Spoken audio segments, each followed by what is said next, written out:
Hello the people of class 12th, कैसे हो। तो स्वागत है बच्चों आप सभी का on this YouTube channel of Vedantu. My name is Vishal और आ गया हूँ रखने आप सभी का ख्याल, लेकिन किसका? फिजिक्स का।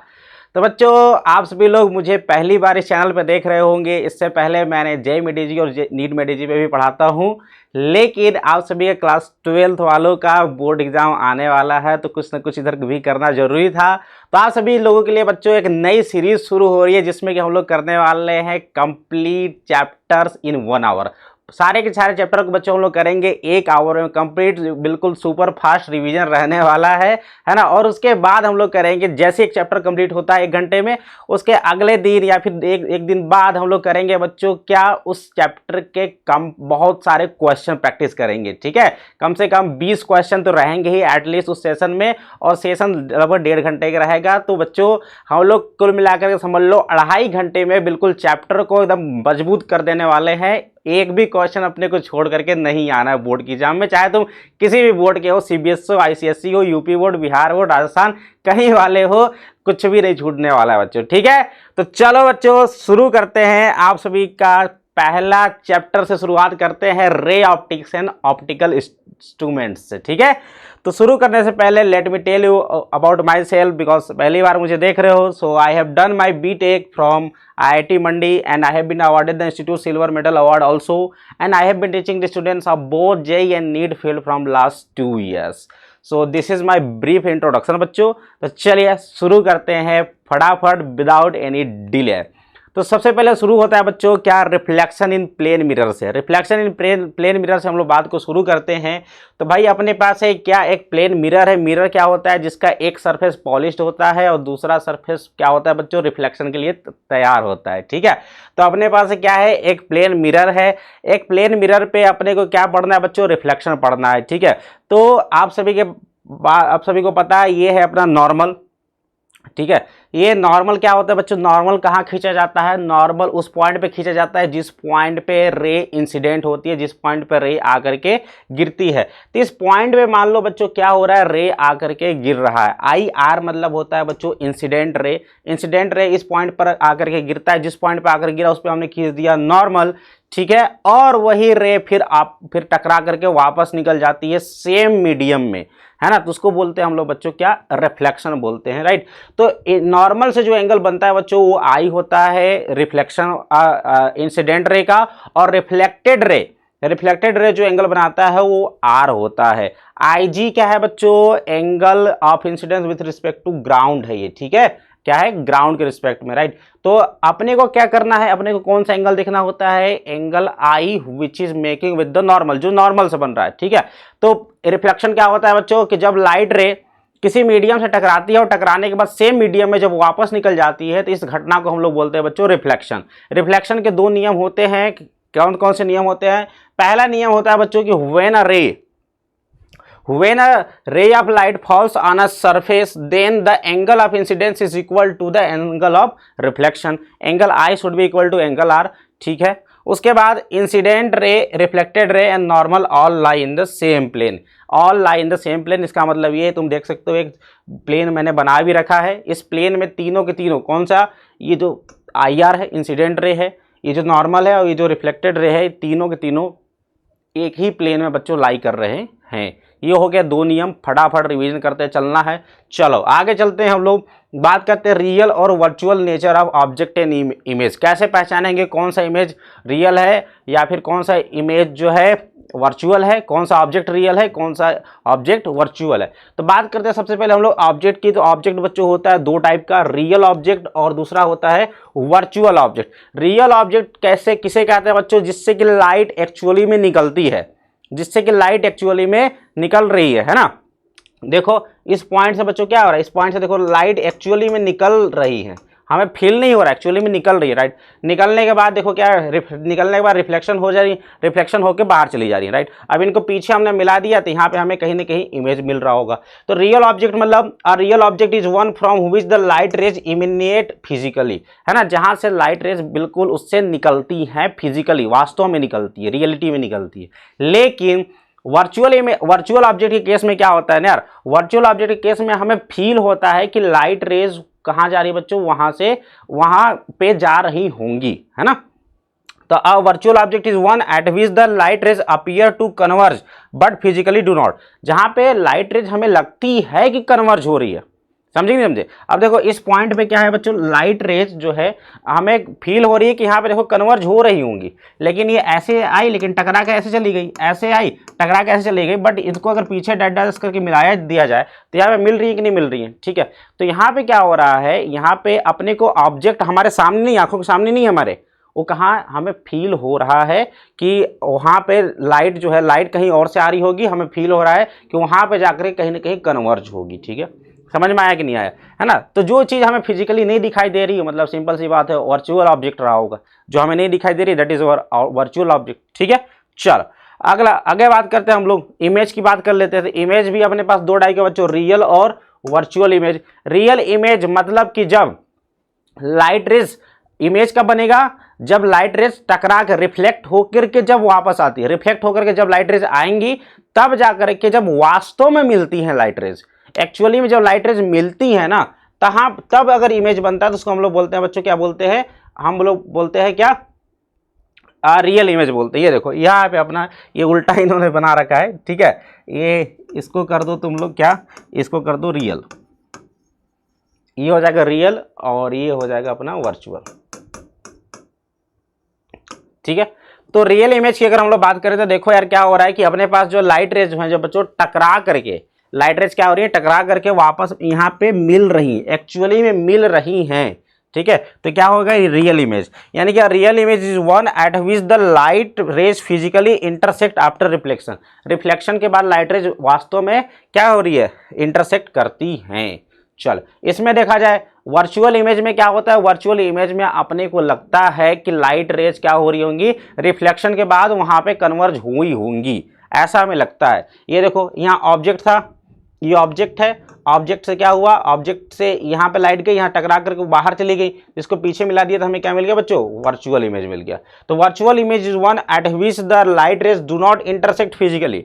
लाइट रेज देखो यहाँ पे फिजिकली इंटरसेक्ट नहीं कर रहे हैं, वो तो बाहर निकल गए, लेकिन उनको पीछे मिलाने पर अपने को एक पॉइंट मिलता है जहाँ पे इमेज मिलता है, तो यहाँ पे अपने को अपीयर होती है, ठीक है। तो यहाँ से लाइट रेज जो होती है बच्चों, वर्चुअल इमेज से लाइट रेज डाइवर्ज होते हुए फील होती है अपने को। क्लियर है, समझ में आ गया क्या, ठीक है, क्लियर है। आप जो शीशा में चेहरा देखते हो आपका वो कौन सा होता है बच्चों, होता है that is your virtual image, क्योंकि वो अंदर बन रहा है ना, वो आप उसको पर्दे पे नहीं प्राप्त कर सकते। या सिंपल सा ऐसी बात समझो, ऐसा इमेज जिसको आप पर्दे पे प्राप्त कर सकते हो that is your real image, ठीक है। जिसको पर्दे पे प्राप्त नहीं कर सकते that is your virtual image. Simple सी बात इतना है और कुछ नहीं, ठीक है। चलो आगे चलते हम लोग बात करते हैं एक छोटा सा topic, field of view. Field of view मतलब क्या होता है यार कि it represent the region in which the observer can see the image found by the mirror, है ना। इस मिरर के द्वारा, है ना, इस मिरर के द्वारा कितने बड़े एरिया तक इमेज को देखा जा सकता है ना। ये देखो ये है रियल ऑब्जेक्ट, है ना, इस रियल ऑब्जेक्ट से चीजें गई, है ना, इस रियल ऑब्जेक्ट इसके एक एंड पे यहाँ लाइट गई, दूसरे एंड पे यहाँ पे लाइट जाती है, तो टकरा करके ये लाइट यहाँ पे चली गई, ये लाइट यहाँ पे चली गई। तो ये वाला जो एरिया होता है बच्चों ये फील्ड ऑफ व्यू होता है। तो क्या हो गया, it represent the region in which the observer can see the image found by the mirror, है ना, कि इस मिरर के द्वारा इमेज किस एरिया तक दिख सकता है, किस एरिया तक दिख सकता है ना। समझे कि नहीं समझे, ठीक है। जैसे एक शीशा में तुम खड़े हो तो जरूरी, एक शीशा में खड़े हो तो एक तुमको एक पर्टिकुलर एरिया में ही तुमको उसका इमेज दिखेगा, है ना, उससे थोड़ा सा इधर उधर हुआ तो फिर इमेज चीज उसका दिखना तुमको बंद हो जाएगा। क्लियर है, समझ आ रहा है कि नहीं आ रहा। तो उसको बोला जाता है बच्चों फील्ड ऑफ व्यू, जिसमें कि आप किसी भी ऑब्जेक्ट का इमेज किस एरिया तक देख पा रहे हो, ठीक है। चलो आगे चला जाए।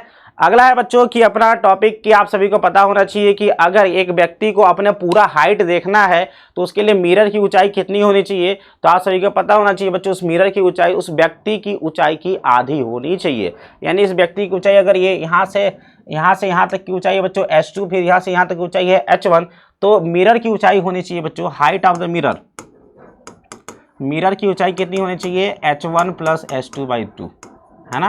मिरर की ऊंचाई कितनी होनी चाहिए, आधा होना चाहिए उस आदमी के, ठीक है। डिस्टेंस पे डिपेंड नहीं करता, ये चाहे तुम कितनी भी डिस्टेंस पे रख लो कोई दिक्कत नहीं है।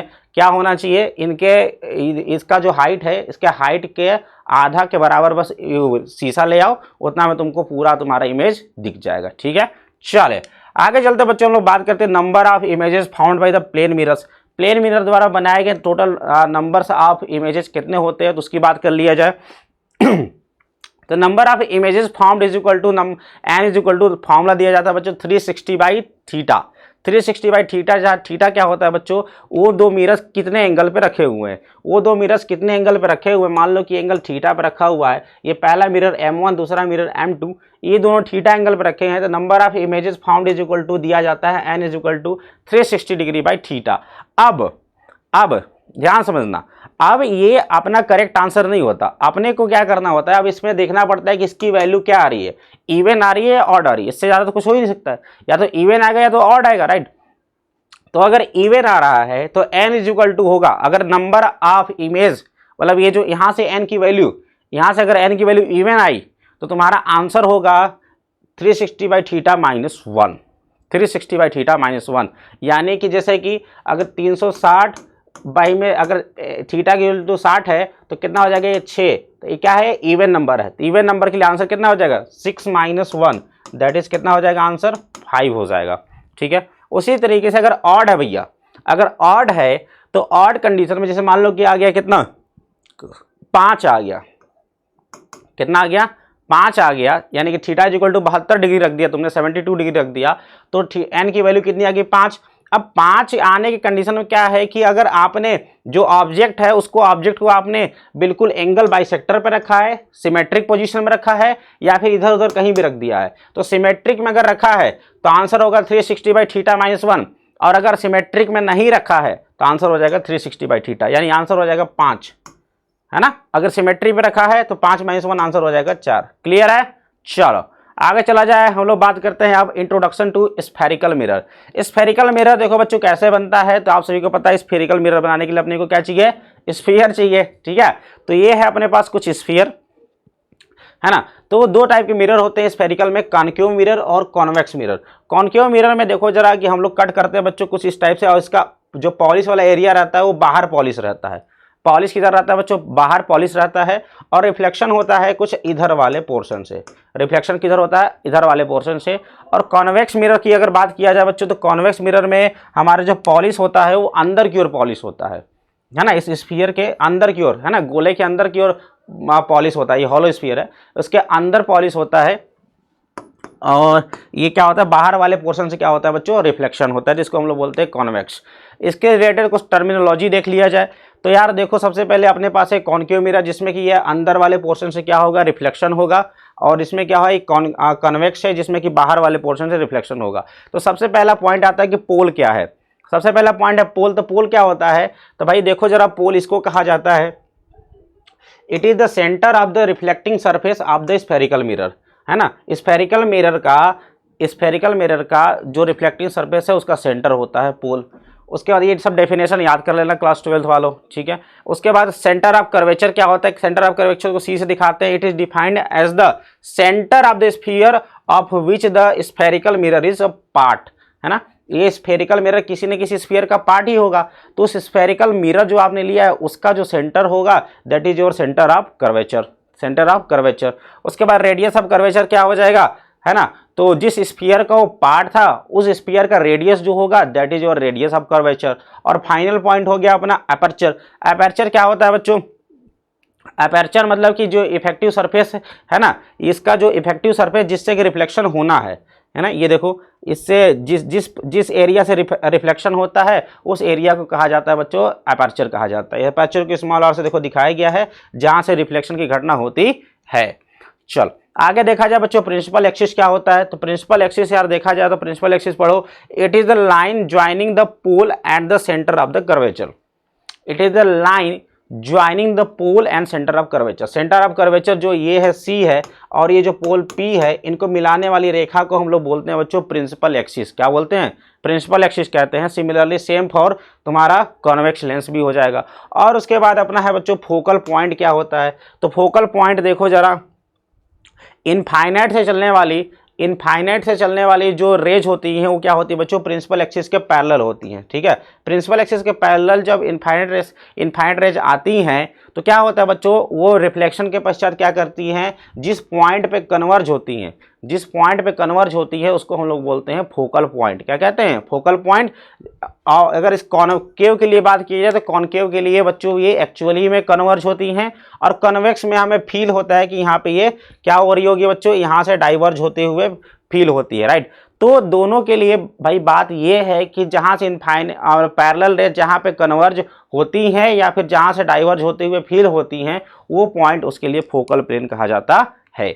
उसके बाद बात करते हैं बच्चों साइन कन्वेंशन की। तो साइन कन्वेंशन देखिए जरा, तो साइन कन्वेंशन में अगर देखना है तो यार अपने को इधर जिस डायरेक्शन में लाइट रे चलती है उस डायरेक्शन में हम लोग लेते हैं पॉजिटिव, और बाकी उसके अपोजिट में अगर कोई डिस्टेंस तुम मेजर करते हो तो उसको करने वाले हो तुम क्या, निगेटिव लेने वाले हो। ठीक है, तो चाहे कोई भी मिरर हो, चाहे प्लेन मिरर ले लो, चाहे तुम अपना ये कॉन्वेक्स ले लो, चाहे कॉनकेव ले लो, है ना, ये है तुम्हारा सबसे एंड वाला पॉइंट जहाँ से रिफ्लेक्शन होगा। तो इधर है बच्चों ये क्या है, मिरर वाला पॉइंट। ठीक है, और इधर है तुम्हारा पॉलिश किया हुआ है, पीछे पॉलिश किया हुआ है ना। इधर देखो, इधर क्या है बच्चों, ये मिरर है, पीछे पॉलिश किया हुआ है ना। इधर मिरर है, पीछे पॉलिश किया हुआ है।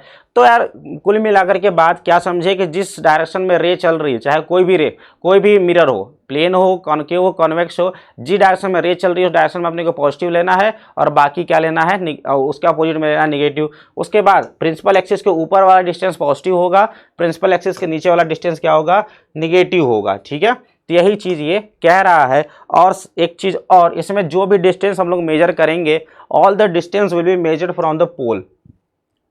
सारे के सारे डिस्टेंस किधर मेजर किए जाएंगे बच्चों, पोल से मेजर किए जाएंगे। Relationship between R and F की बात किया जाए बच्चों की, आर और एफ के बीच क्या रिलेशनशिप होता है ना।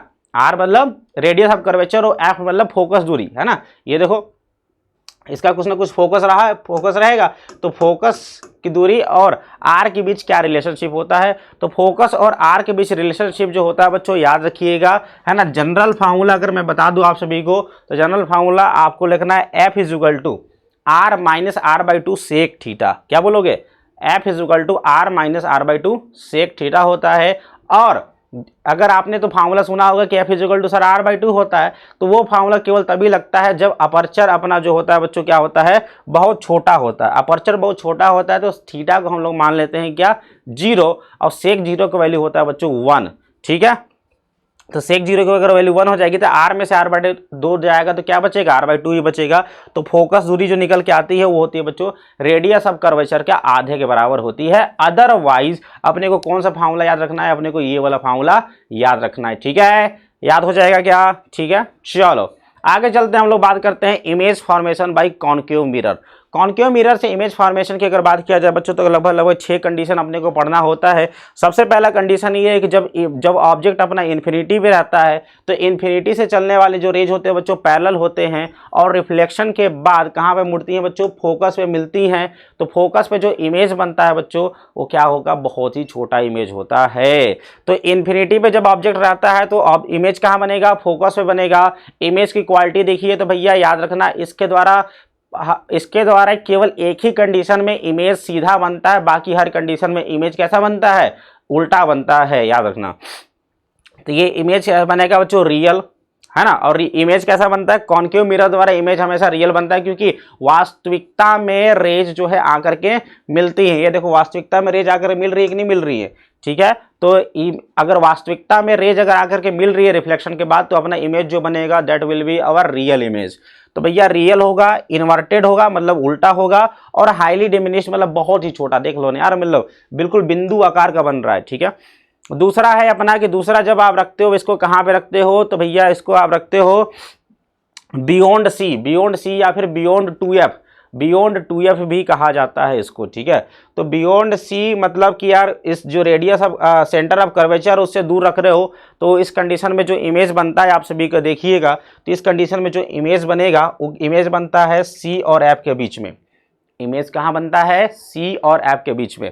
देखो जितना दूर से आए, जितना दूर पे ऑब्जेक्ट रहेगा उतना नज़दीक मिरर के इमेज बनेगा, ठीक है। जितना नज़दीक आते जाओगे मिरर के उतना दूर इमेज चलाता जाएगा, ठीक है। देखो पहले इन्फिनिटी पे था, तो बिल्कुल बहुत नज़दीक फोकस बना। अब थोड़ा सा और इसको नज़दीक ला रहे हो तो ये थोड़ा सा दूर शिफ्ट होगा, थोड़ा सा दूर शिफ्ट होगा। पहले फोकस बन रहा था, फोकस और सी के बीच में बनेगा। अब पहले फोकस और सी के बीच में बनेगा अब, ठीक है। तो फोकस और सी के बीच में बनेगा तो देखो दो रेज हमेशा लाते हैं। एक रेज देखो इन्फिनिटी चलने वाली रेज, पैरेलल रेज कैसे चलेंगे बच्चों, फोकस से गुजर जाएंगी, और जो सी से चलने वाला रे होता है बच्चों, सी उसी रास्ते पे वापस लौट जाती है। तो यहाँ पे देखिए एक इमेज बनता है अपना, ये इमेज देख सकते हैं आप, इसके कंपेरिजन में कितना है बच्चों, छोटा है, उल्टा है, छोटा है, उल्टा है और रियल इमेज है, ठीक है। चलो अगला बात, हम लोग इमेज रखने वाले हैं, ऑब्जेक्ट रखने वाले हैं सी पर। तो जब बच्चों हमने क्या बताया, जब उधर था तो इमेज कहाँ बना था, यहाँ बना था, ठीक है। अब आप इसको सी पे ले आए हो तो इमेज भी सी पे ही बनेगा, इमेज भी कहाँ बनेगा, सी पे बनेगा। तो जब सी पे रखते हैं हम लोग, जब सी पे रखोगे तो इमेज भी आपका सी पे बनेगा। ये रियल होगा, इन्वर्टेड होगा, उल्टा तो हमेशा होगा, रियल हमेशा होगा, ठीक है, लेकिन साइज इसमें अब बराबर होगा। अगला कंडीशन देखा जाए, अगर अगला कंडीशन कि अगर आप जब सी और एफ के बीच में रख रहे हो तो भैया यहाँ पे इमेज बना था पहले केस में, अब इसके बाद इमेज किधर बनेगा, इधर बनेगा, है ना। स्टोरी समझो इसका, है ना। तो क्या होगा, अब जब सी और एफ के बीच में रखोगे तब थोड़ा सा इमेज बढ़ना शुरू हो जाएगा, इमेज क्या हो जाएगा, बढ़ना शुरू हो जाएगा। तो देखो जरा, है ना, तो एक जो पैरेलल रेज फोकस से गुजरी इधर गई, और एक ऐसे एक फोकस से ऐसे चली गई, और दूसरी रेज जो है बच्चों ऐसे जाकर के, है ना, फोकस से जाने वाली रेज क्या है, पैरेलल निकल गई। तो देखो यहाँ पे जाकर के इमेज बन गया। अब इमेज देखो जरा इसके कंपैरिजन में बड़ा है कि नहीं है, सर ऑब्वियस सी बात है सर बड़ा है। तो इमेज तो तुम्हारा क्या बनेगा, बड़ा बनेगा, और लेकिन रियल और इन्वर्टेड रहेगा ये, ठीक है। और अपना सबसे लास्ट केस जो कि सबसे अलग है, इसमें क्या होता है कि जब हमारा ऑब्जेक्ट को हम लोग रखते हैं कहाँ बच्चों, ऑब्जेक्ट को हम लोग रखते हैं, हाँ, फोकस वाले केस पे, है ना, फोकस पे रखते हैं, लास्ट वाला केस अभी सेकेंड लास्ट है ये। जब फोकस पे रखते हैं तो फोकस पे रखते हैं तो इमेज कहाँ बनता है, इन्फिनिटी पे बनता है ना भाई, याद रखो। जब इन्फिनिटी पे था तो इमेज कहाँ बना था, फोकस पे। तो फोकस पे जब ऑब्जेक्ट रखोगे तो इमेज कहाँ बनेगा, इन्फिनिटी पे चले बनेगा, क्योंकि देखो कहीं कट नहीं रहा है। तो हम लोग मानते हैं कि इन्फिनिटी पे कट करेगा तो इन्फिनिटी पे जाकर के इमेज बनेगा। तो जब इन्फिनिटी पे इमेज बनेगा मतलब समझ लो कितना बड़ा इमेज बनेगा, राइट। तो क्या हो जाएगा, जब फोकस पे रहेगा तो इमेज बनेगा इन्फिनिटी पे, और रियल रहेगा, इन्वर्टेड रहेगा, और बहुत ही बड़ा रहेगा भाई, ठीक है। और लास्ट केस है अपना जो कि हम लोग रखने वाले हैं, फोकस से भी नज़दीक ले आओ, फोकस और पोल के बीच में रखेंगे। फोकस और पोल के बीच में रखेंगे तो भैया इस कंडीशन में जो इमेज बनता है ना, वो रियल इमेज नहीं बनता, बल्कि कौन सा इमेज बनता है, ये वर्चुअल इमेज बनता है। जरा देखो, ये देखो जरा वर्चुअल इमेज बनता है इस कंडीशन में जब फोकस और पी के बीच में जब रहता है तब। तो क्या होता है इसमें कि अपने को क्या करना है, अपने को क्या करना है भाई, अपने को क्या करना है, यहाँ से एक रेज गया, यहाँ से एक रे गया, यहाँ से एक रे जो है भैया ये देखो सेंटर ऑफ कर्वेचर के अलांग जा रही है। तो क्या होगा, टकराने के बाद फिर से अपने रास्ते पर वापस आ जाएगी क्या, ठीक है। और उसके बाद बच्चों एक पोल से टकराई, पोल से टकरा करके ऐसे आ गई। इनको अगर आप पीछे की ओर मिलाते हो तो बच्चों यहाँ पे कुछ मिलते हुए दिखाई देता है। तो एक तरीके से देख सकते हो बच्चों, जो इमेज बन रहा है वो मिरर के पीछे बन रहा है, मिरर के पीछे बन रहा है, मतलब हमें दिखाई नहीं, मतलब हमें मतलब एक्चुअली में फील नहीं होगा कि मतलब इस इमेज को आप पर्दे पे प्राप्त नहीं कर सकते हो, है ना। तो यानी कि ये इमेज जो है क्या बच्चों, वर्चुअल है, और देख सकते हो इमेज सीधा है, ये पेड़ सीधा है तो ये भी पेड़ सीधा है, ठीक है। तो इमेज कैसा बना, सीधा। तो ये केस थोड़ा सा डिफरेंट था, तो इसको याद रखिएगा। इस केस में क्या होता है, बिहाइंड द मिरर बनता है, और वर्चुअल इरेक्ट मतलब सीधा, और इनलार्ज्ड बनता है भाई साहब, ठीक है। चलो ठीक है, कॉनकेव मिरर के लिए हम लोग पूरा कंडीशन समझ चुके हैं। तो हम लोग कॉनकेव मिरर के लिए पूरा कंडीशन क्या समझ चुके हैं भैया, कि पूरा कंडीशन ये समझ ही चुके हैं कि अगर सी और एफ के बीच में रखता है तो बियॉन्ड सी बनता है ना। ये पूरा देख ही लिए थे यार, है ना। आगे चलो, image formation by convex mirror. Convex mirror के द्वारा इमेज फॉर्मेशन की अगर बात किया जाए तो देखो, कॉन्वेक्स मिरर के लिए दो ही केस बनता है। क्या बनता है सर, कि पहला केस तो है कि मतलब तुम ऑब्जेक्ट को कहीं भी रख दो, है ना। पहली बात तो ऑब्जेक्ट को चलो इन्फिनिटी पे रख दो, है ना, और उसके बाद इन्फिनिटी और पोल के बीच में तुम कहीं भी रख दो, सब केस में हम एक ही रिजल्ट देंगे। कॉन्वेक्स मिरर का कुछ ऐसा सीन है, ठीक है। तो कॉन्वेक्स मिरर क्या बोलता है कि जब ऑब्जेक्ट को जब इन्फिनिटी पे रखते हो तो इमेज बनता है तुम्हारा फोकस पे। इमेज कहाँ बनता है, फोकस पे। तो देखो जब ऑब्जेक्ट अपना इन्फिनिटी पे है तो इमेज कहाँ बन रहा है भैया, टकरा कर कैसे निकल गई, है ना। इसको पीछे पीछे मिला दिया तुमने, तो पीछे मिला दिया तो तुमको इमेज तुमको बनते हुए दिखाई देगा। कहाँ बन रहा है, देखो फोकस पे इमेज बनता है। फोकस पे क्या बनता है, इमेज बनता है, जो कि बहुत छोटा होता है बच्चों। तो ये क्या है, ये है अपना image when the object is at infinity. और दूसरा है कि इन्फिनिटी और पोल के बीच में कहीं भी रख लो, इन्फिनिटी और पोल के बीच में कहीं रख लो तो भैया हमारा जो इमेज बनेगा पोल और फोकस के बीच में बनेगा और वो भी क्या होगा, छोटा होगा। तो इन दोनों केस में क्या समझे, कॉन्वेक्स मिरर की अगर बात किया जाए, उत्तल लेंस जिसको कहते हैं हिंदी में, तो इसके में अगर बात करें अगर हम लोग, तो इसके कंडीशन में क्या हुआ कि अगर अपना कोई भी कहीं पे भी तुम ऑब्जेक्ट को रख दो, हम क्या करेंगे भैया, हम तुमको यार बिल्कुल वर्चुअल इमेज देंगे, सीधा इमेज देंगे, वर्चुअल देंगे, इरेक्ट देंगे और छोटा देंगे, वर्चुअल देंगे, इरेक्ट देंगे, छोटा देंगे। ठीक है, समझे कि नहीं समझे, तुम ऑब्जेक्ट को कहीं भी रख लो तो दोनों केस में तुमको क्या मिलेगा, वर्चुअल मिलेगा, इरेक्ट मिलेगा, डिमिनिश मतलब छोटा मिलेगा, इसमें अभी तुमको छोटा मिलेगा। ठीक है, समझ गए। चले, तो कॉन्वेक्स मिरर में केवल दो ही केस होता है, ये इसका इसी कुछ खास बात होता है। चलो भाई आगे चलते हैं, हम लोग बात करते हैं मिरर फार्मूला की, जो कि आप सभी लोग जानते हो, 1/f = 1/v + 1/u। तो देखो यार कैसे आता है, इसका डेरिवेशन आप सभी के लिए इंपॉर्टेंट है, मैं बता देता हूँ फटाफट। अपने पास ये कौन सा मिरर है, कॉन्केव मिरर है ना, तो अपने पास है अपने पास क्या रखा है भैया, अपने पास है ये देखो C है, C मतलब सेंटर ऑफ कर्वेचर है, यहाँ पे देखो ऑब्जेक्ट है और यहाँ पे देखो इमेज बन रहा है। ठीक है, तो यहाँ से देखो ऑब्जेक्ट से एक रे निकल के गई, टकरा करके यहाँ पे आ गई, आई पे बन गया है इमेज। ये एंगल अल्फा जो कि बना रहा है ऑब्जेक्ट है ना, बीटा एंगल बना रहा है C, और आई जो यानी कि जो इमेज है वो एंगल बना रहा है गामा। आप सभी को पता है इस पॉइंट पे अगर हम लोग नॉर्मल खींचे तो नॉर्मल जो है बच्चों सेंटर से होकर गुजरेगा, और नॉर्मल से जो इंसिडेंट रे और जो रिफ्लेक्टेड रे बराबर एंगल बनाती है, यानी कि अगर ये एंगल थीटा है तो ये भी एंगल थीटा होगा। तो देखो अगर हम लोग बात करें तो एक बात बताओ सबसे पहले मुझे कि जो बीटा होगा किसके बराबर होगा। अपने को देखो कुल मिलाकर क्या करना है, अल्फा बीटा गामा में रिलेशनशिप निकालना है। क्या करना है, अल्फा बीटा गामा में रिलेशनशिप निकालना है, क्योंकि अल्फा बीटा गामा में रिलेशनशिप निकल जाएगा तो हम लोग ये डिस्टेंस आप सभी को पता है, ये डिस्टेंस होगा बच्चों माइनस का v। क्यों, इमेज के लिए हम लोग कौन सा लेटर यूज करते हैं, v, राइट। तो क्या हो जाएगा माइनस का v, क्योंकि रे चल रहा है इस डायरेक्शन में और डिस्टेंस मेजर कर रहा हो आप इस डायरेक्शन में, राइट। उसके बाद बताओ ये कौन सा डिस्टेंस, ये कौन सी किसके बराबर होगा बच्चों, ये हो जाएगा माइनस का 2r के बराबर। और ये किसके बराबर होगा, ये ऑब्जेक्ट है, ऑब्जेक्ट के लिए क्या होगा बच्चों माइनस का u, क्योंकि सारे का सारा डिस्टेंस आप इधर मेजर कर रहे हो, लाइट किधर चल रहा है, इधर चल रहा है। ठीक है, चलो तो एक बार बताओ हम लोग को क्या करना, अल्फा बीटा गामा में रिलेशनशिप खोजना है। तो बीटा इज इक्वल टू, आपने क्या बोला यार, बीटा इज इक्वल टू, एक बात बताओ इस ट्राइंगल के लिए, इस ट्राइंगल के लिए बीटा जो है एक्सटर्नल एंगल की तरह काम करेगा, तो जो बीटा होगा अल्फा प्लस थीटा के सम के बराबर होता है। सही बात है, प्रूव कर सकते हो, कोई दिक्कत वाली बात नहीं है। चलो ये हो गया, अगला बताओ जो गामा होगा वो बीटा प्लस थीटा के बराबर होगा। सर होगा, अच्छी बात है सर, है ना। अल्फा प्लस सॉरी गामा जो होगा इसके लिए बात कर लेते हैं, इस पूरे के लिए बात करते, देखो गामा इसके लिए भी है और इस बड़े वाले के लिए भी एक्सटर्नल एंगल काम कर रहा है। तो बड़े वाले के लिए देखो तो गामा इज इक्वल टू क्या हो जाएगा, अल्फा प्लस ये पूरा angle alpha plus 2 theta, alpha plus 2 theta, है ना।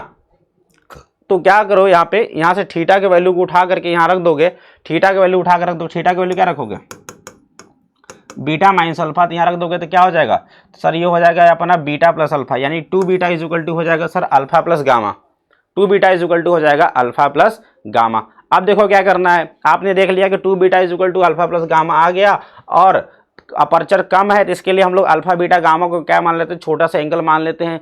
ठीक है, अल्फा बीटा गामा को अगर छोटा एंगल मान लिया जाए तो अल्फा इज इक्वल टू बताओ, अल्फा या फिर टैन अल्फा, अल्फा या फिर tan alpha is equal to बताओ, tan alpha is equal to हो जाएगा क्या, AP अपॉन में ये देखो OP, AP अपॉन में PO, राइट। अल्फा को टैन अल्फा की तरह समझ रहे हैं हम लोग। ठीक है, उसी तरीके से टैन बीटा क्या हो जाएगा, tan beta sir AP upon में ये हो जाएगा सर PC, बोलो भाई, और गामा हो जाएगा AP अपॉन में IP। ठीक है, समझ गए। चलो अब सारा वैल्यू पता है, सारा वैल्यू को यहाँ पर रख दो, रख दिया 2 इंटू बीटा की जगह पे ये रख दिया, ये रख दिया, सब रख दिया।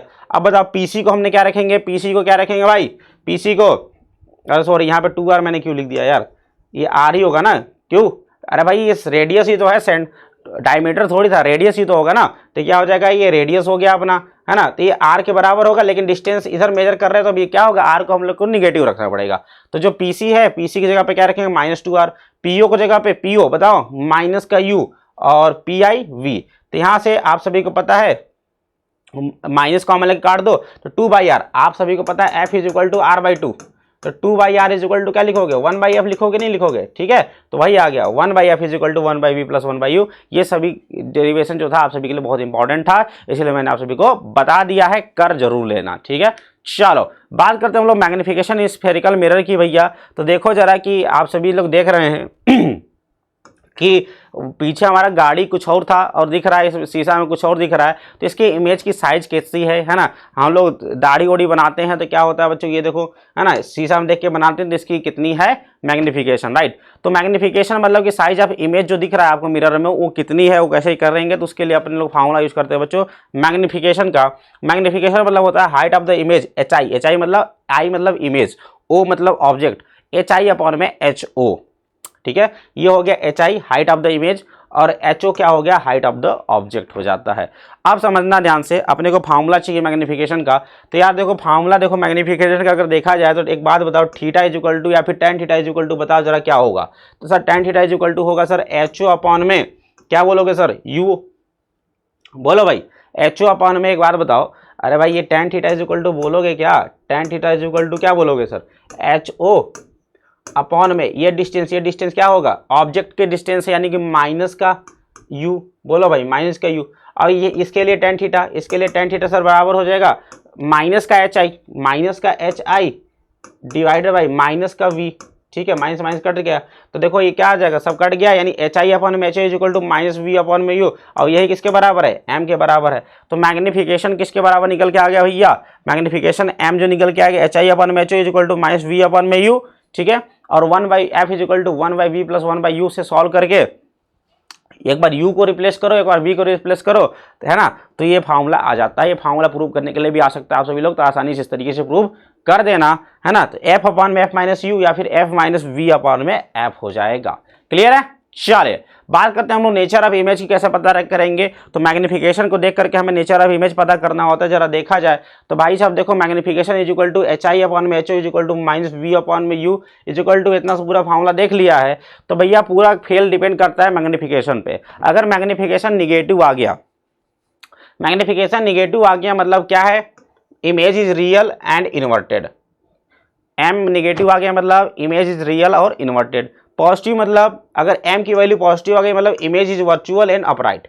इमेज इज वर्चुअल मतलब आभासी है और क्या सीधा है। अगर m एक से बड़ा है मतलब मॉड ऑफ m अगर एक से बड़ा है भैया, इसका मतलब क्या है, अपना इमेज बड़ा होगा। m के बराबर है मतलब इमेज का साइज ऑब्जेक्ट के साइज के बराबर होगा, और m अगर एक से कम है तो इमेज छोटा होगा ऑब्जेक्ट के कंपेरिजन में, ठीक है। चलिए लॉन्गिट्यूडनल मैग्निफिकेशन की अगर बात किया जाए भैया कि अगर मान लो कि अपने पास एक ऑब्जेक्ट था, है ना, जिसकी लंबाई कुछ ना कुछ रही होगी, मान लो इसकी लंबाई है डेल्टा यू, है ना, और इसका इमेज बन गया कुछ ना कुछ, ये इमेज बन गया डेल्टा वी बन गया, राइट, जिसकी लंबाई है डेल्टा वी। तो लॉन्गिट्यूडनल मैग्निफिकेशन मतलब कि क्या हो जाएगा, डेल्टा वी अपॉन में डेल्टा यू, है ना भाई। कि शुरुआत में हमारा इतना लंबा पेन था, तुमने उसका इमेज बना करके इतना छोटा कर दिया, तो तुमने क्या कर दिया इसका, है ना। तो कितना मैग्निफिकेशन हुआ, तो भैया इमेज का लंबाई डिवाइडेड बाई ऑब्जेक्ट की लंबाई। क्लियर है। चलो आगे चला जाए। अब हम लोग बात करते हैं बच्चों इंट्रोडक्शन ऑफ रिफ्रैक्शन, ठीक है। फटाफट काम करेंगे बिल्कुल, है ना, और सवाल करने के लिए तैयार रहना। नेक्स्ट सेशन में बिल्कुल अच्छे से सवाल करने वाले हैं, बिल्कुल सब उड़ा के आ जाओगे बोर्ड में, ठीक है। चलो रिफ्लेक्शन की बात करते हैं। जरा ये देखो बच्चा देख रहा है ना, देख रहा है, कहाँ देख रहा है, पानी में देख रहा है, मछलियों को दिख रहा है ना। तो पानी में मछलियों को देख रहा है, तो एक्चुअली में जहाँ मछलियाँ दिख रही है वहाँ पे होती नहीं है, कहीं और होती है, राइट, है ना। तो ये होता है बच्चों घटना किसका, रिफ्लेक्शन का होता है, सॉरी रिफ्रैक्शन का होता है। तो व्हाट इज रिफ्रैक्शन, तो बच्चों refraction is nothing but the change in the direction of light rays. Light rays के डायरेक्शन में change when it passes from one medium to another medium for the different optical density, right. Optical density मतलब अभी मैं बताने वाला हूँ क्या होता है ऑप्टिकल डेंसिटी। तो देखो यार क्या है कि अपने पास दो मीडियम्स है, क्या है, अपने पास दो मीडियम्स हैं, दो मीडियम्स है, पहला मीडियम ये है, दूसरा मीडियम देखो ये है। तो लाइट रेज बच्चों एक मीडियम से दूसरे मीडियम में जब एंटर करती है तो क्या होती है, अपने रास्ते से मुड़ जाती है, अपने रास्ते से मुड़ जाती है। तो इसी घटना को हम लोग कहते हैं रिफ्रैक्शन। क्या कहते हैं, refraction. Angle i is what, जिस पॉइंट पे इंसिडेंट होता है उस पॉइंट पे खींच दो नॉर्मल, तो नॉर्मल से जो एंगल बनता है that is your incident angle, और ये जो एंगल आर बन रहा है विद द नॉर्मल वो that is your angle of refraction, not reflection, refraction, ठीक है। और ये जो एंगल है भैया, ये एंगल इसको कहते हैं एंगल ऑफ डेविएशन। भैया आ रहा था इस रास्ते पे, जाना चाहिए था इसी रास्ते पे, लेकिन ये घूम गया इतना से, तो डेल्टा को बोलते हैं हम लोग angle of deviation. Delta is equal to I minus R होता है। क्या होता है, आई माइनस आर होता है। एंगल ऑफ इंसिडेंस समझिएगा, एंगल ऑफ रिफ्रैक्शन और एंगल ऑफ डेविएशन मैंने आप सभी को समझा दिया। तो delta is equal to I minus R होता है। अब हम लोग बात करते हैं ऑप्टिकल डेंसिटी क्या होता है भैया, कि है ना, कैसे पता करेंगे कौन सा ऑप्टिकल डेंसिटी किसका क्या है। तो optical density the extent to which any medium bends the incident light rays toward और away from the normal is known as the optical density. मतलब कोई भी मीडियम लाइट रेज को कितना नॉर्मल से दूर झुकाता है या फिर नॉर्मल की ओर झुका देता है, उसको कहते हैं हम लोग ऑप्टिकल डेंसिटी। जैसे कि अपने पास एक रेयरर मीडियम है, नीचे डेंसर मीडियम है। तो रेयर और डेंसर आपने कैसे डिफाइन किया है ना, तो if the refracted ray bends toward the normal with respect to the incident ray then the second medium is said to be the optically denser medium, है ना। तो जब इस तुम्हारा जो रे है पहले के कंपैरिजन में नॉर्मल की ओर झुक जाता है तो इसको क्या होगा, दूसरा मीडियम है वो ऑप्टिकली डेंसर है, और अगर नॉर्मल से दूर चला जाता है तो उसको बोलोगे ऑप्टिकली रेयरर मीडियम है। भाई साहब क्या है, ऑप्टिकली रेयरर मीडियम है, राइट।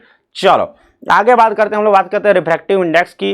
तो रिफ्रैक्टिव इंडेक्स क्या होता है, it is the ratio of speed of light in vacuum to the speed of light in the medium, है ना। वैक्यूम जो स्पीड ऑफ लाइट होता है और मीडियम में जब लाइट एंटर कर गया, है ना, इस ग्लास में जब लाइट एंटर कर गया तो उस समय स्पीड उसकी चेंज होगी, तो है ना। तो वैक्यूम में डिवाइड बाई मीडियम में जो स्पीड होती है उसकी रेशियो को हम लोग बोलते हैं बच्चों रिफ्रैक्टिव इंडेक्स।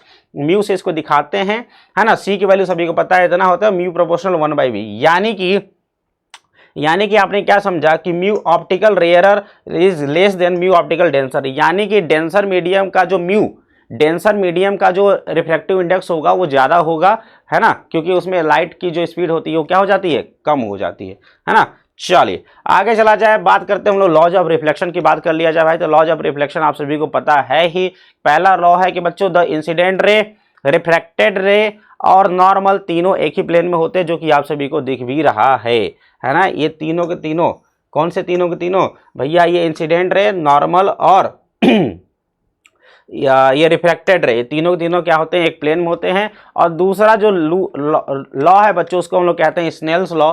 ये क्या होता है, for any given pair of media the ratio of sine of the angles of incidence to the sine of angle of refraction is constant and known as the relative refractive index. तो इन्होंने क्या बोला यार, इन्होंने ये बोला कि different medium के लिए जो I1 है,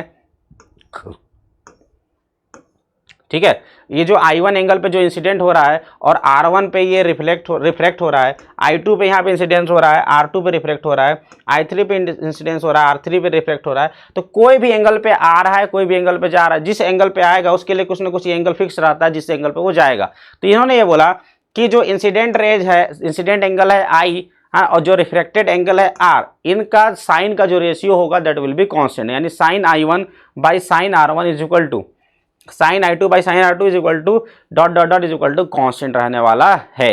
क्लियर है, समझ में आ गया। चलो, है ना। अब बात करते हैं हम लोग रियल एंड अपरेंट डेप्थ की। तो देखो यार होता क्या है अगर आपके पास एक ग्लास है, ग्लास में अगर आपने रख दिया है पानी और उसमें डाल दिया एक सिक्का, तो अगर आप ऊपर से देखते हो तो सिक्का बच्चों आपको कुछ उठा हुआ दिखाई देता है, कुछ ऊंचाई पे उठा हुआ दिखाई देता है। तो this is due to the phenomena of refraction. Refraction के फेनोमेना की वजह से होता है ना।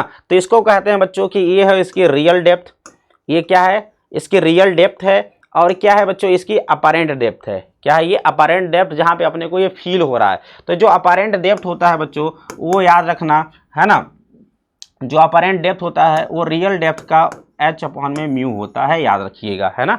अगर ये पूरा है अपना h, ये पूरा है h और ये d है, तो जो d होगा वो h अपॉन में म्यू के बराबर होगा, याद रखना। अगर अपने पास बहुत सारे मीडियम हो गए, जैसे कि एक है म्यू1 है, फिर म्यू2 है, फिर म्यू3 है, ये d1 d2 d3 इनकी ऊंचाई है, तो जो इसकी अपरेंट डेप्थ जो होगी अपना, वो अपरेंट डेप्थ क्या होगा, d1 by mu one plus d2 by mu two plus d3 by म्यू3, ये हो जाएगा अपना अपरेंट डेप्थ हो जाएगा। क्लियर है। चलो बात करते हैं हम लोग नेक्स्ट घटना टोटल इंटरनल रिफ्लेक्शन की। तो टोटल इंटरनल रिफ्लेक्शन मतलब क्या होता है बच्चों की, जब ऐसी घटना होती है कि क्या होता है कि जो अपना रिफ्रैक्टेड रे है वो क्या होता है बच्चों, बिल्कुल नॉर्मल से 90 डिग्री पे निकल जाता है ना। तो उस एंगल के बाद अगर आप थोड़ा सा भी एंगल को अगर आप बढ़ाते हो इंसिडेंट एंगल को, तो होता क्या है कि रे जो है उसी मीडियम में वापस आने लगती है, जबकि यहाँ पे कोई भी पॉलिश वगैरह नहीं हुआ है है ना। सिंपल से बात देखो, यहाँ पे ये डेंसर मीडियम, ये रेयर मीडियम, एंगल I1 पे हमने किसी चीज़ को डाला है, चलो ये निकल गया, ठीक है, निकल गया। चलो अब हमने क्या किया, थोड़ा सा इस एंगल I1 को थोड़ा सा बढ़ा दिया, बढ़ाया तो हमने देखा कि I2 पे बढ़ाया तो देखो और इधर निकल गया, मतलब और ज़्यादा डेविएट हो गया, राइट, है ना। उसके बाद एक ऐसा एंगल IC आया, क्रिटिकल एंगल एक ऐसा आ गया जिसपे कि हमने डाला तो ये देखा कि भैया ये तो 90 डिग्री पे निकल गया, ये तो ये रे किस पे निकल गया बच्चों, 90 डिग्री पे निकल गया, राइट। और इसके बाद इस क्रिटिकल एंगल, इस खतरनाक से एंगल के बाद अगर थोड़ा सा भी अगर आपने एंगल को बढ़ा दिया, है ना, एंगल को थोड़ा सा बढ़ा दिया तो क्या होगा, ये जो रे था उसी मीडियम में वापस आ जाएगी, क्या हो जाएगी, उसी मीडियम में वापस आ जाएगी। और इस घटना को हम लोग कहते हैं टोटल इंटरनल रिफ्लेक्शन कहते हैं, है ना, क्योंकि यहाँ पे कोई भी पॉलिश, कोई मिरर नहीं है, कोई मिरर नहीं है अपना रखा हुआ, है ना, फिर भी उसी मीडियम में वापस आ जाएगी। इसको कहा जाता है बच्चों टोटल इंटरनल रिफ्लेक्शन कहा जाता है। ठीक है, IC is the critical angle और I is equal to IC is equal to grazing emergence. ठीक है, condition for the total internal reflection के लिए कि लाइट को हमेशा क्या होना चाहिए बच्चों, डेंसर से रेयर मीडियम में जाना चाहिए, तभी तो नॉर्मल से दूर भागेगा ना। और दूसरा बात जो I होना चाहिए वो क्रिटिकल एंगल से जाना होना चाहिए, तभी जाकर के टोटल इंटरनल रिफ्लेक्शन हो पाएगा। चले, तो टोटल इंटरनल रिफ्लेक्शन में अगर हम लोग स्नेल्स लॉ लगाएं अगर बच्चों, तो देखो जरा, ये है अपने पास एक डेंसर मीडियम म्यू डी, ये म्यू आर, तो क्या लिखोगे बताओ सर, लिखोगे साइन आई, है ना, लगाओ जरा, तो क्या हो जाएगा, mu d into sine I is equal to mu r into sine 90, mu r into sine 90, तो यहाँ से mu d sine i c, i क्या है, i is the critical angle, i is the critical angle, तो sine i c is equal to mu r, तो sine i c is equal to mu r upon में mu d, तो i c is equal to हो जाएगा sine inverse 1 upon में क्या हो जाएगा, म्यू डी हो जाएगा, क्योंकि हमने क्या किया, म्यू आर जो है रेयर मतलब एयर के लिए म्यू आर जो होता है 1 होता है। ठीक है, चलो, इसके लिए टोटल इंटरनल रिफ्लेक्शन पे आधारित एक घटना है बच्चों मिराज, है ना। तो मिराज जो होता है total internal reflection plus refraction दोनों पे आधारित घटना होती है। तो होता क्या है, गर्मियों के दिनों में राजस्थान वाले मतलब रेगिस्तान वाले एरियो में क्या होता है कि जमीन जो बालू होता है बच्चों बहुत जल्दी गर्म हो जाता है ना। तो क्या होता है जो धरती होती है बहुत ज़्यादा गर्म होती है, तो नीचे वाले जो लेयर्स होते हैं, है ना, वो क्या होते हैं बच्चों बहुत ज़्यादा गर्म होते हैं ऊपर के कंपेरिजन में, राइट। भाई देखो ध्यान से, ये देखो बालू है ना, बालू बहुत जल्दी गर्म हो गया, तो बालू बहुत जल्दी गर्म हो गया तो क्या हो गया कि ऊपर वाले लेयर कैसे हैं बच्चों, कोल्ड है, ऊपर वाले लेयर कोल्डर है, नीचे वाले लेयर क्या है बच्चों बहुत ज़्यादा गर्म है। तो जो लेयर ऊपर जो गर्म ठंडे हैं वो डेंस होंगे, है ना। अरे भाई नीचे वाले बहुत ज़्यादा गर्म है, गर्म होकर उठ रहे होंगे, राइट। तो नीचे बहुत ज़्यादा गर्म है, ऊपर कोल्ड है, तो क्या होगा तुम देख सकते हो, कोल्ड से रेयर, कोल्ड से इधर हॉट की तरफ अपने को बहुत सारे लेयर्स बन जाते हैं, नहीं समझे। अरे भाई क्या हुआ कि ऊपर कोल्ड है, कोल्ड एयर है, नीचे गर्म हवा है, तो क्या होगा कि अपने पास डेंसिटी अलग अलग हुई कि नहीं, हवा की हुई अलग अलग। तो डेंसिटी अगर हवा की अलग अलग हुई तो अपने पास बहुत सारे मीडियम्स बन गए, क्या बन गए, मीडियम्स बन गए। ठीक है, तो होता क्या है कि रेगिस्तान वाले एरिया में हो जाता है क्या कि गर्मियों के दिनों में जब इतनी गर्मी पड़ती है जिसकी वजह से जब ये डिफरेंट मीडियम्स बन जाते हैं यहाँ पे, तो होता क्या है कि इसका जो इमेज है मतलब इसका जो ऐसा लगता है, इसका इमेज अपने को जमीन में बना हुआ दिखता है, और जिसकी वजह से लगता है कि अपने पास यहाँ पे कोई नदी का झील या तालाब वगैरह कुछ यहाँ पे उपस्थित है ना। ऐसा इसलिए होता है क्योंकि ये लाइट रेज जो है बच्चों, ये लाइट रे क्या है बच्चों, ये लाइट रे इस व्यक्ति के आंख पर डायरेक्ट आने के जगह पे क्या होता है, एक बहुत सारे मीडियम्स बन गए यहाँ पे, तो बहुत सारे मीडियम में रिफ्रैक्ट होते हुए आती हैं, है ना। बहुत सारे मीडियम देखो यहाँ पे रिफ्लेक्ट हुए, फिर यहाँ पे रिफ्लेक्ट हो रहा है, फिर यहाँ पे रिफ्लेक्ट हो रहा है, फिर एक पर्टिकुलर पॉइंट पे आता है जहाँ पे यहाँ से इसका टोटल इंटरनल रिफ्लेक्शन हो जाता है। यहाँ पे क्या हो गया, टोटल इंटरनल रिफ्लेक्शन हो जाता है, फिर इसके बाद यहाँ पे इसकी आंखों पे पहुँचती है, तो जो इसको आंखें पर जहाँ से पहुँचती है तो इसको लगता है कि लाइट रे यहाँ से नहीं आ रही, इसको ऐसा फील होता है कि लाइट रे कहीं ना कहीं ये नीचे से आ रही है, और कहीं ना कहीं अगर लाइट रे नीचे से आ रही है मतलब कहीं ना कहीं यहाँ पे पानी वगैरह रहा होगा, तभी तो अपने को उसका इमेज नीचे दिखाई दे रहा है, पानी में दिखाई दे रहा है। समझे कि नहीं समझे बात को, क्लियर है। तो ये होता है बच्चों मिराज का फॉर्मेशन। सेम एप्लीकेशन होता है बच्चों ऑप्टिकल फाइबर में। ऑप्टिकल फाइबर में हम लोग नेटवर्क को क्या करते हैं बच्चों, लंबे डिस्टेंस तक पहुंचाने के लिए हम लोग क्या करते हैं, उसमें नेटवर्क को एक आईसी क्रिटिकल एंगल से ज़्यादा एंगल पे क्या करते हैं, इंसिडेंट कराते हैं, जिसकी वजह से क्या होता है कई बार टोटल इंटरनल रिफ्लेक्शन की घटना होती है। ये देखो आई को आईसी से ज़्यादा करो तो हर बार है ना बच्चों, हर बार देखो टकराते हुए क्या होती है बच्चों, यहाँ पे बाहर निकल आती है। ठीक है, तो ये होता है बच्चों ऑप्टिकल फाइबर में जो कि हम लोग प्रयोग करते हैं टोटल इंटरनल रिफ्लेक्शन की घटना का। चलिए बात करते हैं हम लोग रिफ्रैक्शन बाय प्रिज्म की। तो प्रिज्म क्या होता है सबसे पहले समझो तो यार, prism is a transparent optical instrument with flat polish surface that reflect light bound by two surfaces inclined at an angle. तो क्या करता है अपना प्रिज्म, क्या होता है बच्चों, एक तरीके से ट्रांसपेरेंट ऑप्टिकल एलिमेंट होता है। ट्रांसपेरेंट मतलब कि पारदर्शी होता है, जिसमें कि लाइट पास हो जाए, ठीक है ना। तो इसमें क्या होता है बच्चों कि दो सरफेस को एक एंगल पे झुका करके रख देते हैं, दो सरफेस को एक एंगल पे झुका कर रख देते हैं और नीचे होता है बेस होता है ना। ठीक है, समझ गए। चल, तो ये होता है अपना क्या होता है, प्रिज्म होता है ना। तो इसमें प्रिज्म में देखो कि अपने पास दो बार रिफ्रैक्शन देखने को मिलता है, एक पहला वाला सरफेस, दूसरा ये वाला सरफेस होता है। पहले वाले सरफेस पे एंगल आई है, और है ना, एंगल आई मतलब जिस एंगल पे इंसिडेंस हो रहा है, और एंगल ई मतलब होता है एंगल ऑफ इमरजेंस, जिस एंगल पे वो निकल रहा है, राइट।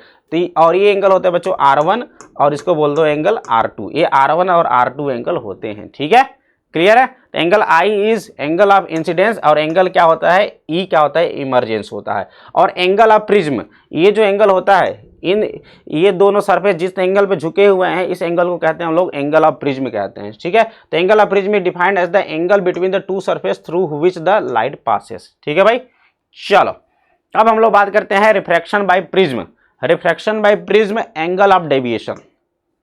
एंगल ऑफ डेविएशन की अगर बात किया जाए तो देखो यार, अपने पास है क्या है, प्रिज्म है ना। इस प्रिज्म पे एंगल आई पे एक रे क्या हुई, इंसिडेंस हुई, और एंगल ई पे जाकर के निकल गई, है ना। तो इसको देखो जाना चाहिए था इस रास्ते पे, इसको जाना चाहिए था इस रास्ते पे, है ना। लेकिन ये चली कहाँ गई, ये चली कहाँ गई, इस रास्ते पे चली गई। तो इसको, इनके बीच का अगर एंगल देखा जाए, इन दोनों के बीच का एंगल देखा जाए, तो वही तो वो एंगल होगा ना, एंगल ऑफ डेविएशन। समझे कि नहीं समझे बात को, this is the angle of deviation, right. तो समझे, तो वही अपने को डेल्टा एंगल निकालना है भाई, वही क्या करना है अपने को, डेल्टा एंगल निकालना है। तो कैसे निकालेंगे तो देखो ध्यान से देखो, अपने को क्या चाहिए, डेल्टा एंगल चाहिए। तो यार देखो, डेल्टा एंगल की अगर बात किया जाए तो एक बात बताओ, ये आई पे आया है ना, ये R1 पे चला गया, कितना पे चला गया, ये R1 पे चला गया, तो ये कितना होगा सर, ये वाला एंगल कितना होगा जरा बताओ। तो सर ये होगा I माइनस R1, ठीक है। अगर ये R2 है, ये R2 है, ये पूरा E है, तो ये वाला एंगल कितना होगा, E माइनस R2 होगा।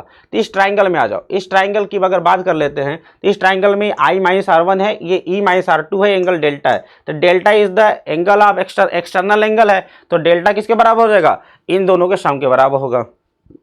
जोड़ देंगे तो डेल्टा इज इक्वल टू आ जाएगा I plus E minus R1 plus R2, ठीक है। तो यहाँ से ये डेल्टा का फॉर्मूला निकल के आ गया। जो एंगल ऑफ डेविएशन होगा भैया, इंसिडेंस एंगल और इमरजेंस एंगल को जोड़ दो, और उसके बाद उसको घटा दो, अंदर वाले R1 R2 उसको घटा दो। तो अंदर वाले R1 R2 हम लोग को पता तो नहीं होता, तो कैसे करेंगे, है ना। तो उसके लिए अपन क्या कर सकते हैं कि देखो, आप सभी को पता है कि sum of the angles in a quadrilateral is 360 degree, 360 degree होता है कि नहीं होता है सर, होता है ना। तो इसी को अगर हम लोग बात करते हैं, इसी चीज़ को अगर हम लोग देख लिया जाए, इस पूरे क्वाड्रिलेटरल की अगर बात किया जाए, इस पूरे क्वाड्रिलेटरल की, तो भैया ये कितना है, ये पूरा 90 डिग्री, ये पूरा 90 डिग्री, ये एंगल कितना है ये एंगल होगा भैया 180 माइनस R1 प्लस R2, है ना। और ये एंगल ए हो गया। तो देखो जरा, 180 minus R1 plus R2 plus 90 plus A, और plus 90 is equal to 360 degree, यानी कि ए इज इक्वल टू आ गया R1 plus R2, A is equal to आ गया R1 प्लस R2। तो डेल्टा इज इक्वल टू हो जाएगा I प्लस ई माइनस ए। अब यहाँ से अपना काम हो जाएगा, क्योंकि अपने को अंदर किस एंगल पे आ रहा है जा रहा हो तो हमें नहीं पता ना यार, खैर पता कर सकते हैं हम लोग स्नेल्स लॉ से, लेकिन अपने को यहीं से काम हो जाएगा। Delta is equal to I plus E minus A कर देंगे, जितना इंसिडेंस एंगल इमरजेंस एंगल जोड़ दो, उसमें से प्रिज्म एंगल को घटा दो, ये हो जाएगा अपना डेविएशन, ठीक है। चलिए आगे बात करते हैं refraction by prism, angle of minimum deviation. Angle of minimum deviation की बात किया जाए तो मिनिमम डेविएशन की बात किया जाए भैया, तो देखो यार हो गया क्या, तो देखो क्या है कि if I and R are interchange then we get the same. हाँ, इससे पहले एक चीज और समझिएगा, इसमें एक चीज और समझिएगा, रिवर्सिबिलिटी ऑफ लाइट क्या होता है। रिवर्सिबिलिटी ऑफ लाइट क्या होता है, तो रिवर्सिबिलिटी ऑफ लाइट मतलब ये होता है बच्चों रिवर्सिबिलिटी ऑफ लाइट मतलब क्या होता है कि जैसे मान लो कि ये देखो, मान लो कि ये किसी एंगल पे आता है ना, ये किसी एंगल पे आया, ठीक है। मान लो कि angle theta is equal to 30 degree पे आता है ये, ठीक है, और यहाँ से निकलता है theta is equal to 60 degree पे, राइट।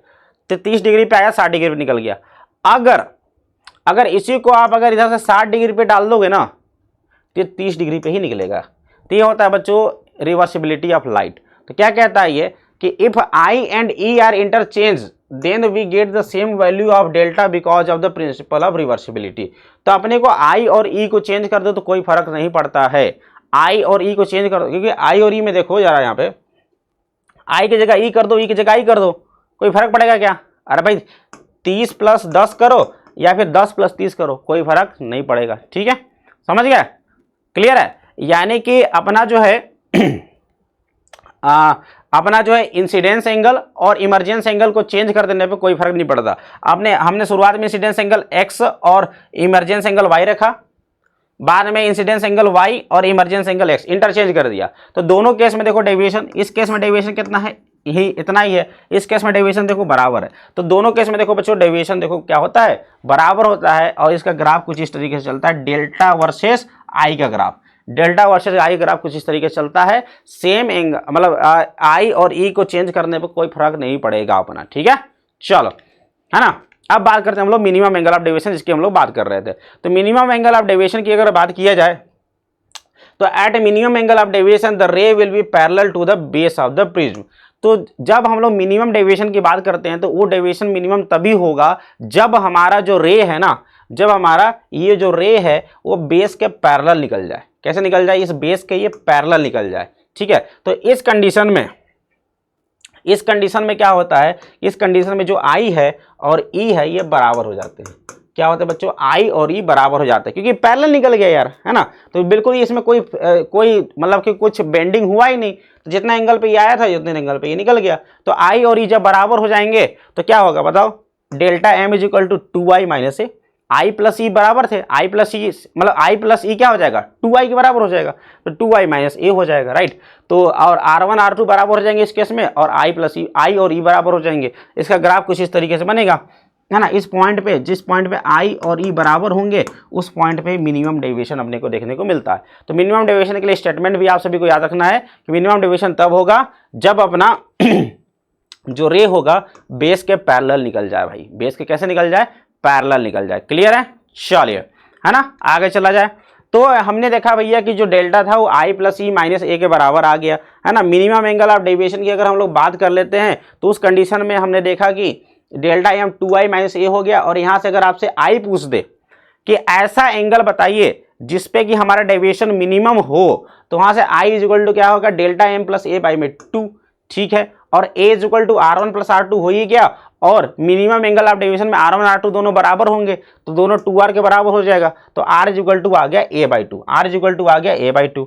अब लगा लो Snell's law, mu air into sine I is equal to mu P into sine R, mu P into sine are.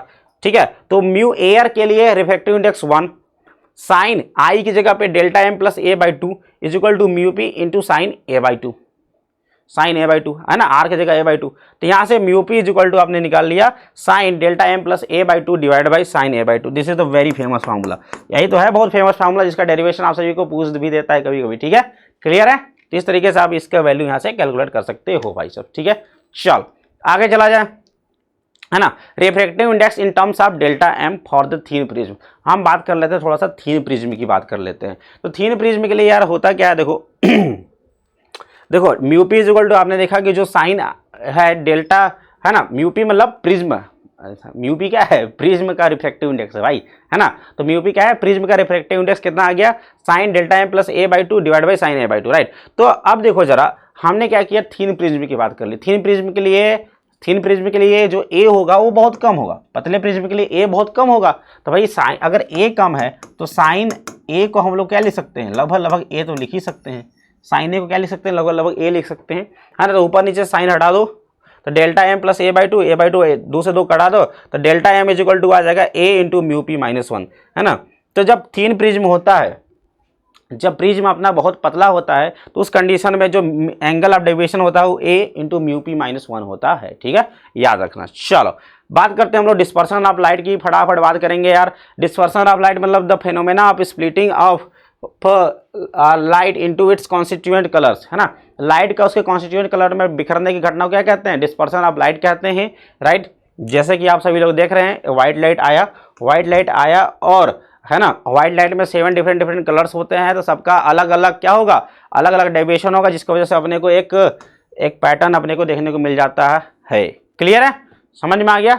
चलो एंगुलर डिस्पर्सन की अगर बात करते हैं हम लोग, एंगुलर डिस्पर्सन की बात करते हैं कि कितना एंगल से डिस्पर्स हो गया, तो देखो ये डेल्टा वी हो गया वायलेट का हो गया, डेल्टा वाई येलो का हो गया, डेल्टा आर हो गया रेड का हो जाएगा, है ना, कि कितना कितना एंगल से डिस्पर्स हो रहे हैं। तो भैया देखा जाएगा अगर एंगुलर डिस्पर्सन की बात किया जाए तो थीटा इज इक्वल टू होगा delta we minus delta R, सबसे ज़्यादा जिसका डेविएशन माइनस सबसे कम जिसका डेविएशन हो गया, तो हो जाएगा A mu V minus one minus A mu R minus one. Solve कर देंगे तो जो थीटा आ जाएगा वो हो जाएगा बच्चों A into mu V minus mu R. Mean deviation of white light का मीन डेविएशन अगर पूछ दे तो क्या करोगे, A into mu Y minus one, yellow colour का जो म्यू होगा -1 कर देना, ठीक है। और डिस्पर्सिव पावर क्या होता है, angular dispersion divide by mean deviation, mu V minus mu R divide by mu Y minus 1। ये पूरे फार्मूले बहुत काम के हैं, याद कर लेना ये फार्मूले, ठीक है, फार्मूला लिख लो, याद कर लो। चलो आगे चलते हैं हम लोग रिफ्लेक्शन थ्रू स्फेरिकल सरफेस, है ना। तो रिफ्रैक्शन थ्रू स्फेरिकल सरफेस देखा जाए तो बच्चों अपने पास एक स्फेरिकल सरफेस है ना, स्फेरिकल सरफेस है, यहाँ पे रखा हुआ है ऑब्जेक्ट, है ना। अब अपने पास कुछ नहीं है, लेंस वगैरह नहीं है, तो अपने पास मिरर वगैरह नहीं है ना, क्या है बस ये सिंपल सा क्या है, स्फेरिकल सरफेस है। तो यहाँ से अगर हम लोग रिफ्लेक्शन की बात किया जाए बच्चों, तो देखो क्या हो रहा है, यहाँ पे लाइट रे गई, जिस पॉइंट पे लाइट रे जाएगी वहाँ पे हम लोग खींच देंगे, नॉर्मल से एंगल आई बन गया, है ना। तो यहाँ से बच्चों क्या होगा, ये नॉर्मल की ओर झुक जाएगी और यहाँ पे जाकर के इमेज बन गया है।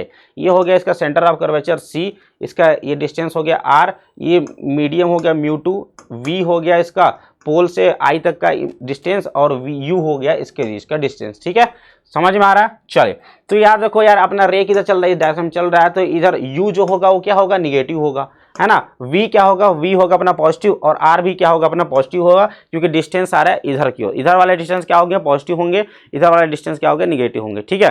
तो अपने को क्या करना है, अल्फा बीटा गामा में रिलेशनशिप निकाल करके अपने को क्या करना है, रिलेशनशिप स्टेब्लिश करना होता है। तो आप सभी ने किया होगा, तो मैं डायरेक्ट रिलेशनशिप आप सभी को बता देता हूँ। इसका डायरेक्ट रिलेशनशिप क्या होता है सर, डायरेक्ट रिलेशनशिप होता है mu two by V minus mu one by U is equal to mu two minus mu one by R. बाकी इसका डेरिवेशन दे रखा है ना, कर लेना, कोई दिक्कत नहीं है, आसान सा, बहुत आसान सा डेरिवेशन होता है, but due to lack of time मुझे थोड़ा सा एक्सप्लेन नहीं कर पाऊंगा, लेकिन क्या है कि अपने को ये फार्मूला लास्ट में याद रखना ही है, mu two by V minus mu one by U is equal to mu two minus mu one by R, ठीक है।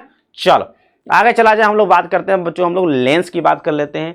तो लेंस यार अपने पास क्या होता है, दो टाइप का लेंस होता है, कन्वेक्स लेंस और कॉन्केव लेंस होता है। लेंस आप सभी को पता होता है क्या करता है कि एक ऐसा डिवाइस होता है जो कि लाइट को क्या करता है, एक जगह पे क्या करता है, फोकस करता है, या फिर एक जगह फैला देने के काम करता है। तो दो टाइप के लेंस होते हैं, कॉन्वेक्स और कॉन्केव लेंस होते हैं, ठीक है। तो कॉन्वेक्स लेंस कैसे बनता है भैया, तो कॉन्वेक्स लेंस कुछ इस टाइप का बनता है, कुछ इस टाइप का दिखता है कॉन्वेक्स लेंस, है ना। और अपने को कुछ इस टाइप का वास्तव में देखा जाता है। उस पोर्शन कट करके यहाँ पर ले आओ, तो क्या करता है, एक तरीके से ये रेज को क्या करता है बच्चों, फोकस करने का काम करता है। दूसरा है कॉन्केव लेंस, कॉन्केव लेंस कुछ इस टाइप से कट करके बनाया जाता है इसको, तो ये क्या करता है बच्चों, लाइट को डिस्पर्स करने का काम करता है। लाइट को देखो क्या कर रही है, डिस्पर्स करने का काम कर रहा है। कौन सा सर, तो सर कॉन्केव लेंस, ठीक है।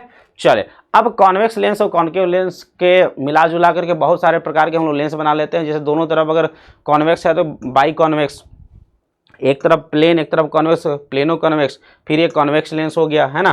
क्या हो गया अपने पास, ये कॉन्वेक्स लेंस हो गया। उसके बाद पॉजिटिव मेनिस्कस, है ना। उसके बाद बाई कॉन्केव, दोनों तरफ कॉन्केव है। उसके बाद ये क्या बच्चों, कॉन्केव लेंस हो गया। उसके बाद एक तरफ प्लेन एक तरफ कॉन्केव, प्लेनो कॉन्केव, और फिर उसके बाद बच्चों नेगेटिव मेनिस्कस, ठीक है। चल अब हम लोग बात करते हैं इससे रिलेटेड कुछ टर्मिनोलॉजी की बात कर लिया जाए। तो भैया टर्मिनोलॉजी की सबसे पहले बात किया जाए तो सबसे पहला बात आता है यहाँ पे सेंटर ऑफ कर्वेचर की।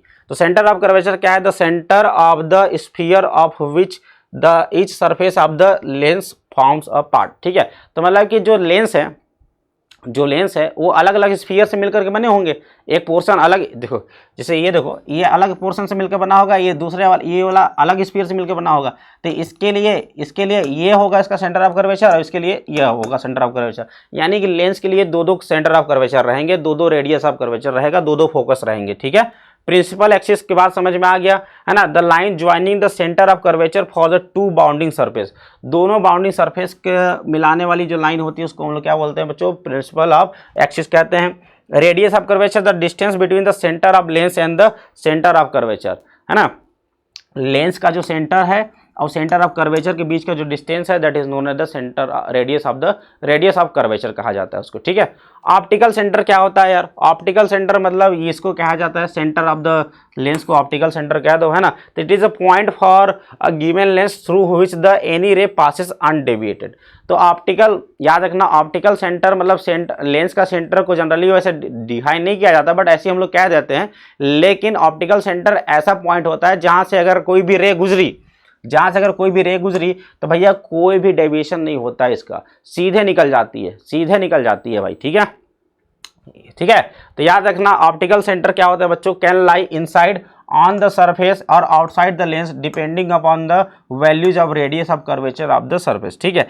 तो ये जो ऑप्टिकल सेंटर है ये कहीं पर भी हो सकता है, अंदर बाहर और सरफेस पे भी कहीं पर भी हो सकता है। फॉर अ बाइकॉनकेव और biconvex lens the optical centre of the lens is located at the geometrical centre of the lens, है ना। तो बाइकॉनकेव या बाइकॉन्वेक्स लेंस के लिए जिसके लिए हम लोग डिस्कशन करते हैं, उन सभी लेंसों के लिए जो ऑप्टिकल सेंटर होता है बिल्कुल इनके जियोमेट्रिक सेंटर पे ही लाई करता है भाई, ठीक है। चलो प्रिंसिपल फोकस अगर मैंने बताया आप सभी को कि ये दो से मिलकर बना है, दो स्फीयर से मिलकर बना है, इनके पास दो सेंटर ऑफ कर्वेचर रहेंगे, दो रेडियस ऑफ कर्वेचर रहेगा और दो फोकस रहेंगे। तो जो अब इसमें से किस फोकस को कहा जाता है? एक फोकस को कहा जाता है बच्चों प्रिंसिपल फोकस कहा जाता है। तो उसको प्रिंसिपल फोकस क्यों कहते हैं और किसको कहते हैं? तो प्रिंसिपल फोकस मतलब the beam of light coming from this point or appear to come to this point becomes parallel to the principal axis after the refraction, है ना। तो ऐसा पॉइंट जहां से लाइट रेज निकल करके लेंस से रिफ्रैक्शन के बाद पैरेलल हो जाती हैं, या फिर जहां से लाइट हमें क्या होती है बच्चों? जहां से लाइट हमें appear to come to this point, है ना, हमें जहां से लाइट इस पॉइंट से आती हुई प्रतीत होती हैं और रिफ्रैक्शन के बाद पैरेलल निकल जाती हैं, तो उस पॉइंट को कहते हैं हम लोग क्या? प्रिंसिपल फोकस कहते हैं। मतलब जहां से लाइट चलने पर क्या हो जाती है बच्चों? बिल्कुल पैरेलली निकल जाती है, उसको हम लोग कहते हैं प्रिंसिपल फोकस कहते हैं, ठीक है। चलिए सेकेंड फोकस क्या होता है? सेकेंड फोकस मतलब इन्फिनिटी से चलने वाली लाइन जहां पे मिलती है उसको हम लोग कहते हैं सेकेंड फोकस। क्या कहते हैं? सेकेंड प्रिंसिपल फोकस कहते हैं, है ना। इसमें भी देखो इन्फिनिटी से चलने वाली लाइन इससे निकल गई, लेकिन यहाँ पे मिलती हुई प्रतीत होती है, फील होती है, जिसको हम लोग क्या कहते हैं? सेकेंड फोकस कहते हैं, ठीक है। चल फोकल प्लेन क्या होता है? तो वह प्लेन जहां पर जाकर के ये रेज क्या होती है बच्चों? जाकर के मिलती हैं, राइट। तो the rays parallel to each other but not parallel to the principal axis converge at point after passing through the lens that lies on the plane which is perpendicular to the principal axis and contains the focus of the lens। कुल मिलाकर क्या है कि principal focus के parallel नहीं, आप एक दूसरे के पैरेलल चलने वाली जब रेज है ना, जिन बिंदुओं पर जाकर के मिलती है, जैसे भाई इसके लिए यहाँ पे मिली, हो सकता है कुछ और एंगल जैसे कुछ और एंगल पे आ रही होंगी तो यहाँ पे आकर मिल रही होगी, कुछ यहाँ पे आके मिल रही होगी, है ना। तो फोकस से गुजरने वाला प्लेन, ये जो प्लेन है ये फोकस पे है। ये कहाँ पे? फोकस पे है ना। तो फोकस पे कहीं ना कहीं आपको हर जगह क्या मिल रहा है? ये आपको इमेज बनते हुए दिख रहा है। तो इस प्लेन को हम लोग कहते हैं बच्चों फोकल प्लेन कहते हैं, ठीक है। चलो इमेज फॉर्मेशन इन कॉन्वेक्स लेंस की अगर बात कर लिया जाए तो फिर से छह घटनाएं होती हैं अपने पास, 6 इवेंट्स होते हैं। तो सबसे पहला है कि इन्फिनिटी से चलने वाली रेज F2 पर जाकर मिलेंगी। इन्फिनिटी पे चलने वाली रेज कहाँ पे जाकर मिलेगी बच्चों? F2 पे जाकर मिलेगी। और जो इमेज प्राप्त होगा वो रियल होगा, इन्वर्टेड होगा और बहुत ही छोटा होगा। दूसरा कंडीशन, जब 2f के बियॉन्ड रखी हो तो इमेज बनेगा तुम्हारा F2 और 2f2 के बीच में। इमेज देखो उल्टा बन रहा है और सीधा मतलब वास्तविक बन रहा है, रियल बन रहा है लेकिन छोटा बन रहा है। तीसरा केस, जब 2f2 यानी कि सेंटर ऑफ कर्वेचर पे रखा हुआ है तो 2f2 पे ही बनेगा, जो कि रियल बनेगा, वस्तु के बराबर ही बनेगा और क्या बनेगा? मतलब कि उल्टा बनेगा, ठीक है। अगर आपने कहाँ रख दिया इसको? अब 2f1 और f1 के बीच में रख दिया तो ये क्या बनेगा? 2f2 के बियॉन्ड बनेगा, थोड़ा सा बड़ा बनेगा, उससे रियल बनेगा और उल्टा बनेगा, है ना। अगर आपने फोकस पे रख दिया, f1 पे रख दिया, है ना, तो जब f1 पे रख दिया तो इमेज कहाँ बनेगा? इन्फिनिटी पे बनेगा, जो कि बहुत बड़ा बनेगा, उल्टा बनेगा और क्या बनेगा? वास्तविक बनेगा। और फाइनली जब अगर आपने इसको F1 और O के बीच में रख दिया तो इस कंडीशन में इमेज जो है बच्चों पीछे ही बन जाता है, लेंस के पीछे ही बन जाता है इमेज। तो इमेज तो देख रहे हो आप, बड़ा तो बन रहा है बट क्या होगा, ये वर्चुअल इमेज होगा। कैसा होगा, ये वर्चुअल इमेज होगा और सीधा होगा और बड़ा होगा। ठीक है, तो ये 6 कंडीशन याद रखना है। इसमें भी 6वें केस में एक्सेप्शन था और कॉन्केव मिरर भी 6वें केस में एक्सेप्शन रहता था। ठीक है, चल आगे चला जाए। हम लोग बात करते हैं अब कॉन्केव लेंस के लिए। तो कॉन्केव लेंस के लिए यार 2 ही घटनाएं होती हैं। तो कॉन्केव लेंस के लिए कौन कौन सी 2 घटनाएं होती हैं कि अपने पास जब ऑब्जेक्ट कहाँ पे हो बच्चों, इन्फिनिटी पे हो। जब ऑब्जेक्ट बच्चों जब इन्फिनिटी पे हो तो कहाँ पे मिलता है, f1 पे प्राप्त होता है इमेज। कहाँ प्राप्त होता है, f1 पे प्राप्त होता है। और जब आप ऑब्जेक्ट को कहाँ रखते हो, कहीं भी रखते हो, इन्फिनिटी और ओ के बीच में तुम कहीं पे भी रख दो, इन्फिनिटी और ओ के बीच में तुम कहीं पे भी रख दो, तो तुमको ऑब्जेक्ट जो इमेज प्राप्त होगा वो f1 और ओ के बीच में प्राप्त होगा, जो कि सीधा रहेगा लेकिन छोटा रहेगा और वर्चुअल रहेगा। ठीक है, तो याद रखिएगा इसको। ठीक है, चलो लेंस फार्मूला की अगर हम लोग बात करते हैं बच्चों, तो लेंस की फार्मूला क्या होता है कि भैया लेंस की फार्मूला हम यहाँ पे होता है बच्चों 1/f = 1/b - 1/u। f क्या है, फोकस दूरी है, u क्या है, वस्तु की दूरी है, और v क्या है बच्चों, इमेज की दूरी होती है। ठीक है, अपना जो साइन कन्वेंशन होता है सेम साइन कन्वेंशन हम लोग यूज करेंगे। रे के चलने में प्लस है ना, और रे के अपोजिट में माइनस, ऊपर प्लस और नीचे माइनस। लेंस मेकर फार्मूला की अगर हम लोग बात कर लेते हैं बच्चों, तो लेंस मेकर फार्मूला आप सभी को लोग देखा जाए तो आप सभी को पता है कि जो लेंस होता है बच्चों 2 सरफेस से मिलकर बना होता है। इधर μ1 इधर μ1 है और लेंस का मीडियम है μ2 हो जाएगा, है ना। तो पहले सबसे पहले क्या हुआ, पहले वाले सरफेस से रिफ्रैक्शन हुआ। तो पहले वाले सरफेस से रिफ्रैक्शन होने के बाद इमेज, इसके द्वारा इमेज कहाँ बना बच्चों, आई डैश बनेगा। अब ये आई डैश क्या करेगा, इधर वाले सरफेस के लिए किसकी तरह काम करेगा, ऑब्जेक्ट की तरह काम करेगा। और इसके बाद इसके लिए इमेज बच्चों, फाइनल इमेज अपने को आई पर प्राप्त होता है। तो अपने को जो फाइनल इमेज प्राप्त होता है वो आई पे प्राप्त होता है। इसके लिए डिस्टेंस कितना है, v है, ये डिस्टेंस v1 है, ये डिस्टेंस v1 है, और ये क्या हो गया बच्चों, u हो गया। तो पहले सरफेस के लिए लगा लो, पहले सरफेस के लिए वो फार्मूला लगा लो, है ना। तो μ2/v1 minus μ1/u = μ2 minus μ1/r1।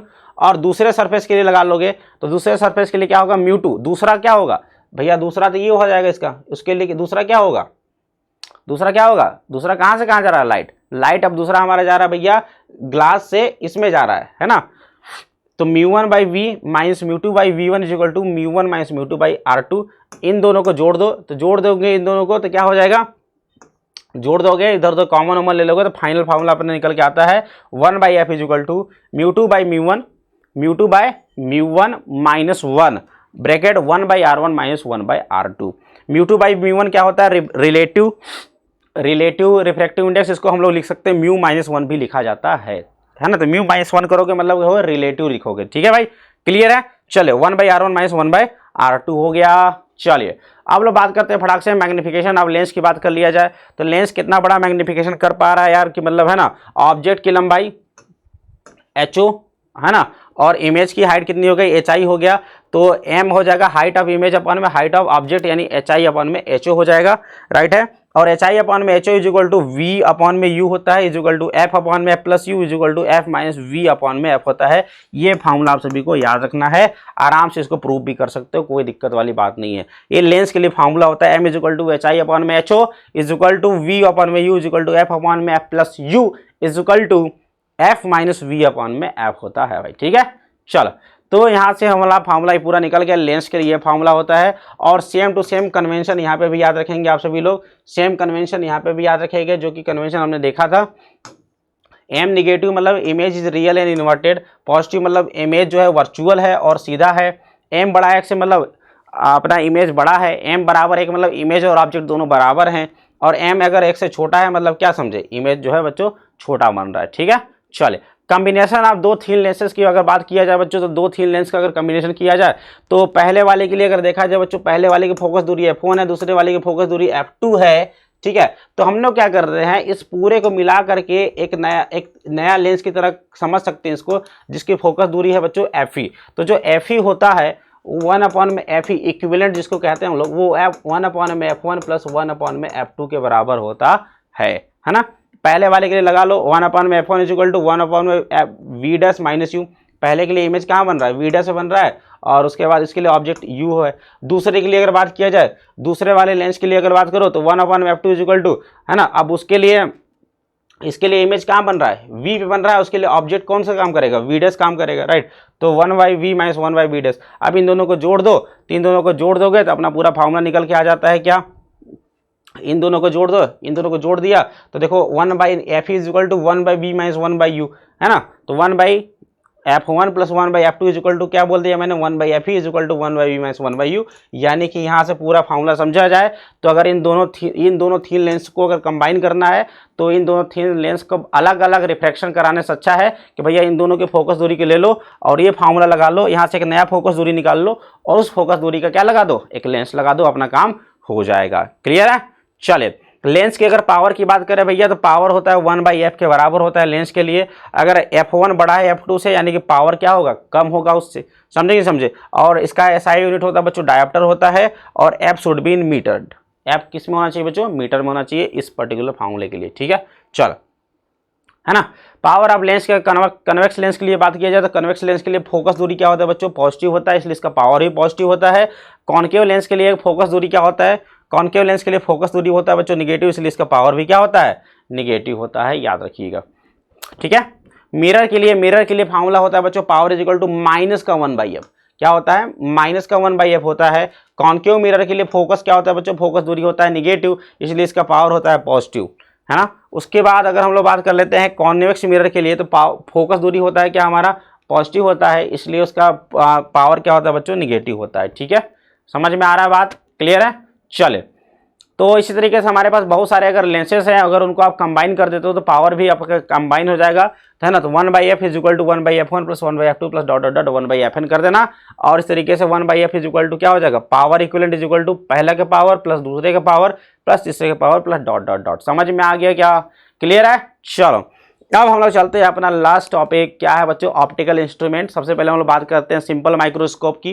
तो सिंपल माइक्रोस्कोप कैसा माइक्रोस्कोप होता है, ऐसा माइक्रोस्कोप जिसमें कि अपने पास केवल एक ही लेंस होता है और इस माइक्रोस्कोप का प्रयोग करके आप किसी भी ऑब्जेक्ट को 300 गुना तक बड़ा देख सकते हैं। कितना, 300 गुना तक बड़ा देख सकते हैं। ये है अपने पास बच्चों लेंस है, यहाँ से आप किसी चीज़ को देख रहे हैं, ये है ऑब्जेक्ट जो कि बहुत छोटा है, इसका इमेज अपने को थोड़ा सा इतना बड़ा प्राप्त हो रहा है, ठीक है। तो ये हो गया बच्चों, ये U हो गया, ये फोकस दूरी हो गया, ये D हो गया। D मतलब क्या है कि जो स्पष्ट दृष्टि की जो न्यूनतम दूरी होती है, minimum distance for the clear I जो होता है, दैट इज योर D होता है भाई, ठीक है। समझ में आ रहा है कि नहीं आ रहा है, ठीक है। तो अपने को क्या करना है, अपने को माइक्रोस्कोप वाले चैप्टर्स में जो क्या करना होता है कि अपने को मैग्नीफिकेशन का फार्मूला पता रहना चाहिए।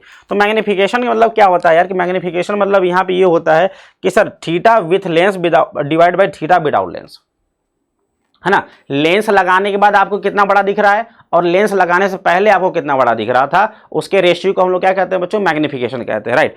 तो थीटा विथ लेंस मतलब थीटा डैश और थीटा विदाउट लेंस मतलब थीटा नॉट। तो थीटा डैश और थीटा नॉट की वैल्यू अगर अपने को निकालनी होती है तो थीटा डैश क्या हो जाएगा, थीटा डैश हो जाएगा सर अपना HO अपॉन में U, HO अपॉन में U इज इक्वल टू क्या हो जाएगा, HI अपॉन में D, HI अपॉन में D। तो theta dash is equal to क्या हो जाएगा, tan थीटा डैश या फिर थीटा डैश मान लो, तो HO अपॉन में U is equal to HI upon में D निकल जाएगा, क्लियर है।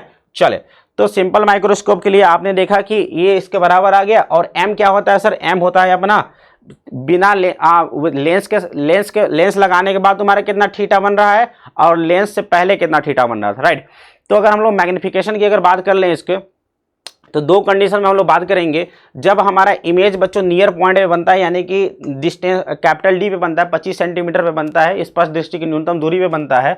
और दूसरा हम लोग बात करते हैं जब इमेज हमारा बिल्कुल इन्फिनिटी बन रहा है, मतलब हमारा आंख क्या है, बिल्कुल रिलैक्स्ड आंख है, हमारा आंख बिल्कुल मस्त है, ठीक है, समझ गए। तो देखो जरा, तो अगर हम लोग बात करते हैं सबसे पहले कंडीशन की, जब नियर पॉइंट पे बन रहा है अपना इमेज, तो जब इमेज जो है नियर पॉइंट पे बन रहा है भैया, तो थीटा डैश, आप एक बात बताओ थीटा डैश कितना होगा, थीटा डैश हो जाएगा यार अपना HO अपॉन में U is equal to HO upon में U, ये देखो थीटा डैश, देखो theta dash is equal to हो जाएगा HO अपॉन में U, ठीक है। चलो एक चीज़ और, M is equal to HI upon में H is equal to theta dash upon में थीटा O। थीटा O क्या होगा, थीटा O मतलब विदाउट लेंस, विदाउट लेंस मतलब यहाँ पे क्या हो रहा है, HO अपॉन में D, HO अपॉन में D। तो थीटा O हो गया HO अपॉन में D, HO अपॉन में D, और M इज इक्वल टू यहाँ पे रख दिया HO अपॉन में U, और HO अपॉन में D काट देंगे तो D अपॉन में U आ जाएगा। क्या आ जाएगा, D अपॉन में U आ जाएगा।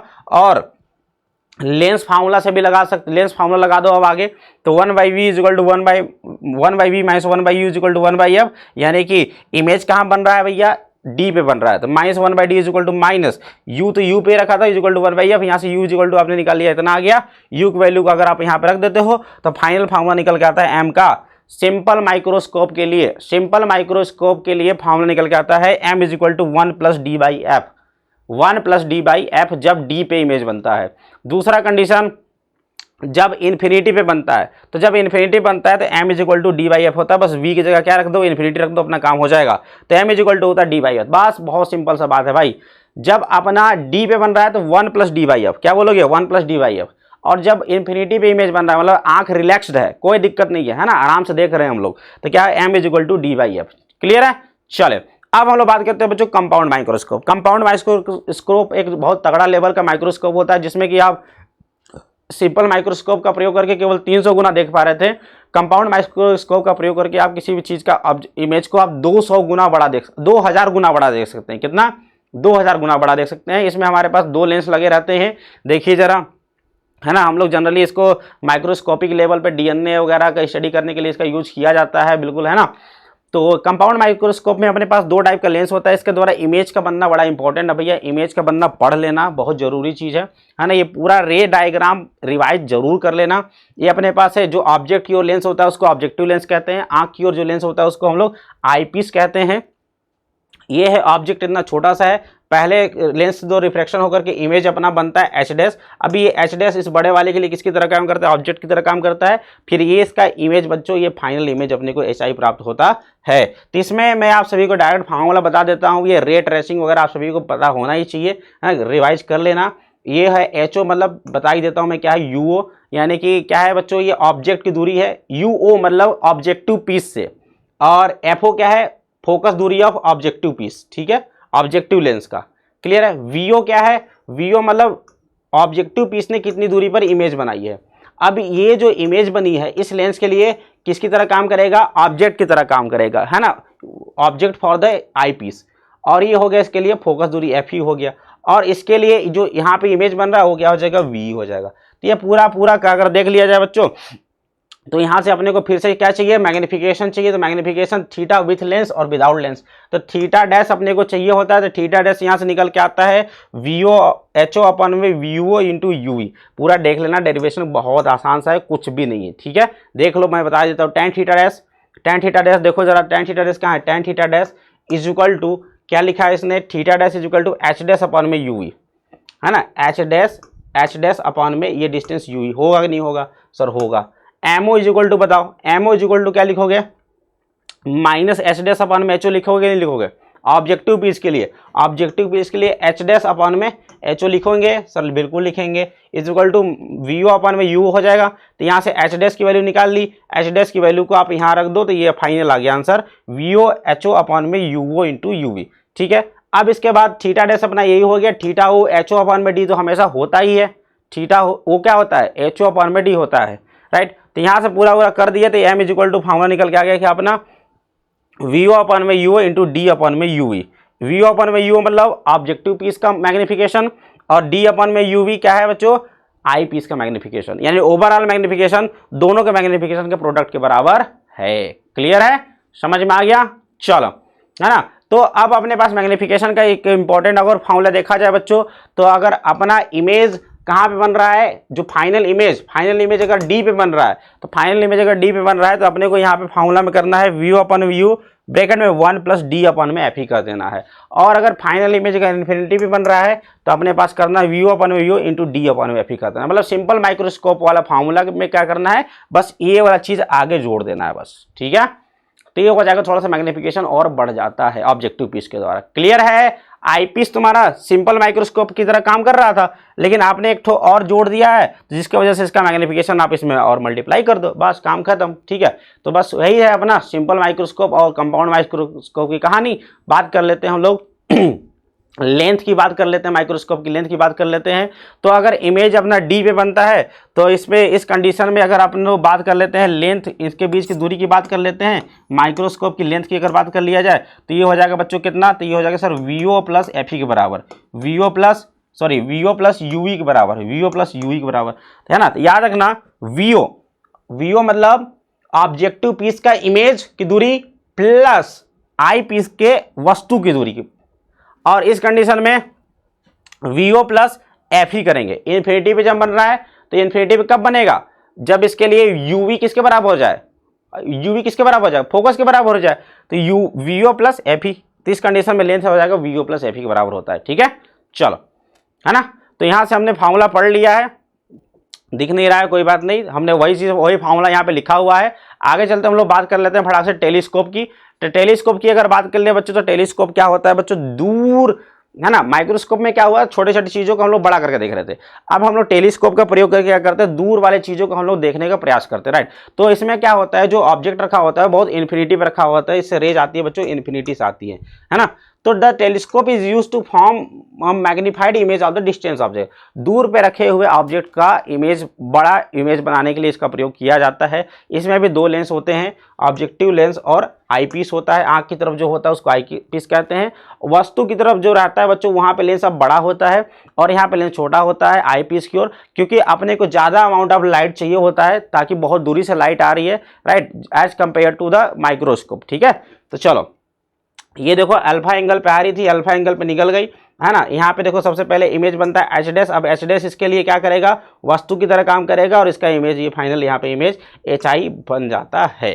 क्लियर है। तो इसमें हम लोग मैग्नीफिकेशन पावर चाहिए होता है टेलीस्कोप में भी। तो टेलीस्कोप में भी मैग्नीफाइंग अगर पावर देखा जाए बच्चों, तो यहाँ पे मैग्नीफाइंग पावर हम लोग दिखाते हैं बीटा अपॉन में अल्फा से। बीटा अपॉन में अल्फा क्या होता है भाई, तो ये बीटा, है ना, फाइनल इमेज कितना एंगल बना रहा है, और सबसे पहले ऑब्जेक्ट कितना एंगल बना रहा था, राइट।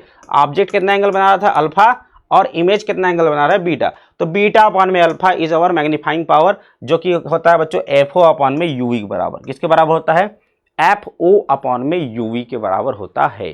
ठीक है, tan अल्फा डैश को लिख ही सकते हो, देखो tan अल्फा को लिख सकते हो ना, एच डैश अपॉन में एफ ओ, देखो एच डैश अपॉन में एफ ओ हो गया। tan बीटा को क्या लिख दोगे, tan बीटा को लिख दोगे तुम लोग एच डैश अपॉन में यूवी लिख दोगे, बस बीटा अपॉन में अल्फा की जगह पर रख दो, तो क्या हो जाएगा अपना एच डैश कट जाएगा, एफ ओ अपॉन में यूवी आ जाएगा। बस कुछ नहीं करना है यार, बस फार्मूला याद रखो। ठीक है, चलो, अब अपने पास फिर से वही दो कंडीशन, इमेज कहाँ पे बन रहा है, एक इमेज बन रहा है अपना डी पे बन रहा है, तो इमेज अगर डी पे बन रहा है तो फार्मूला क्या निकल के आता है, M P is equal F O upon में UV is equal to F O upon में F E 1 plus F E upon में डी। ठीक है, और लेंथ होता है अपना एफ ओ प्लस यूवी के बराबर। और जब इमेज अपना इन्फिनिटी में बन रहा है तो क्या हो जाएगा, मैग्निफिकेशन पावर होता है F O plus F O by F E के बराबर होता है। Magnification power F O upon F E के बराबर होता है, और लेंस होता है F O plus F E. और ये केस बहुत इंपॉर्टेंट है, ये लास्ट केस बहुत इंपॉर्टेंट है बोर्ड पॉइंट ऑफ व्यू से, इस पे सवाल बहुत सारे बनते हैं। और ये था अपना पूरा मैग्निफिकेशन पावर का पूरा फार्मूला बच्चों, ये था F O plus F E length के लिए फार्मूला, है ना।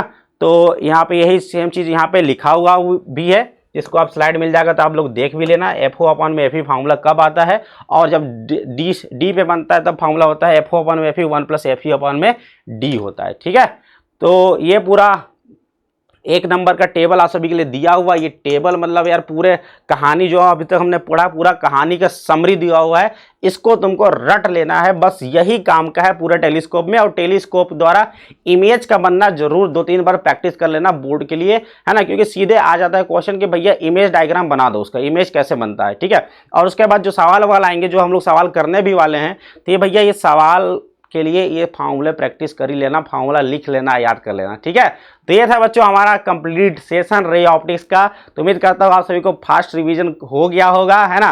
खैर हमने बहुत सारी चीज़ों को मतलब पूरा डिटेल में नहीं पढ़ा, बट क्या है कि 1 घंटे में कंप्लीट करना था तो फटाफट कंप्लीट हो गया। तो चलो सेशन को क्या कर देना है, लाइक कर देना और चैनल को सब्सक्राइब कर देना। मिलते हैं नेक्स्ट वीडियो में।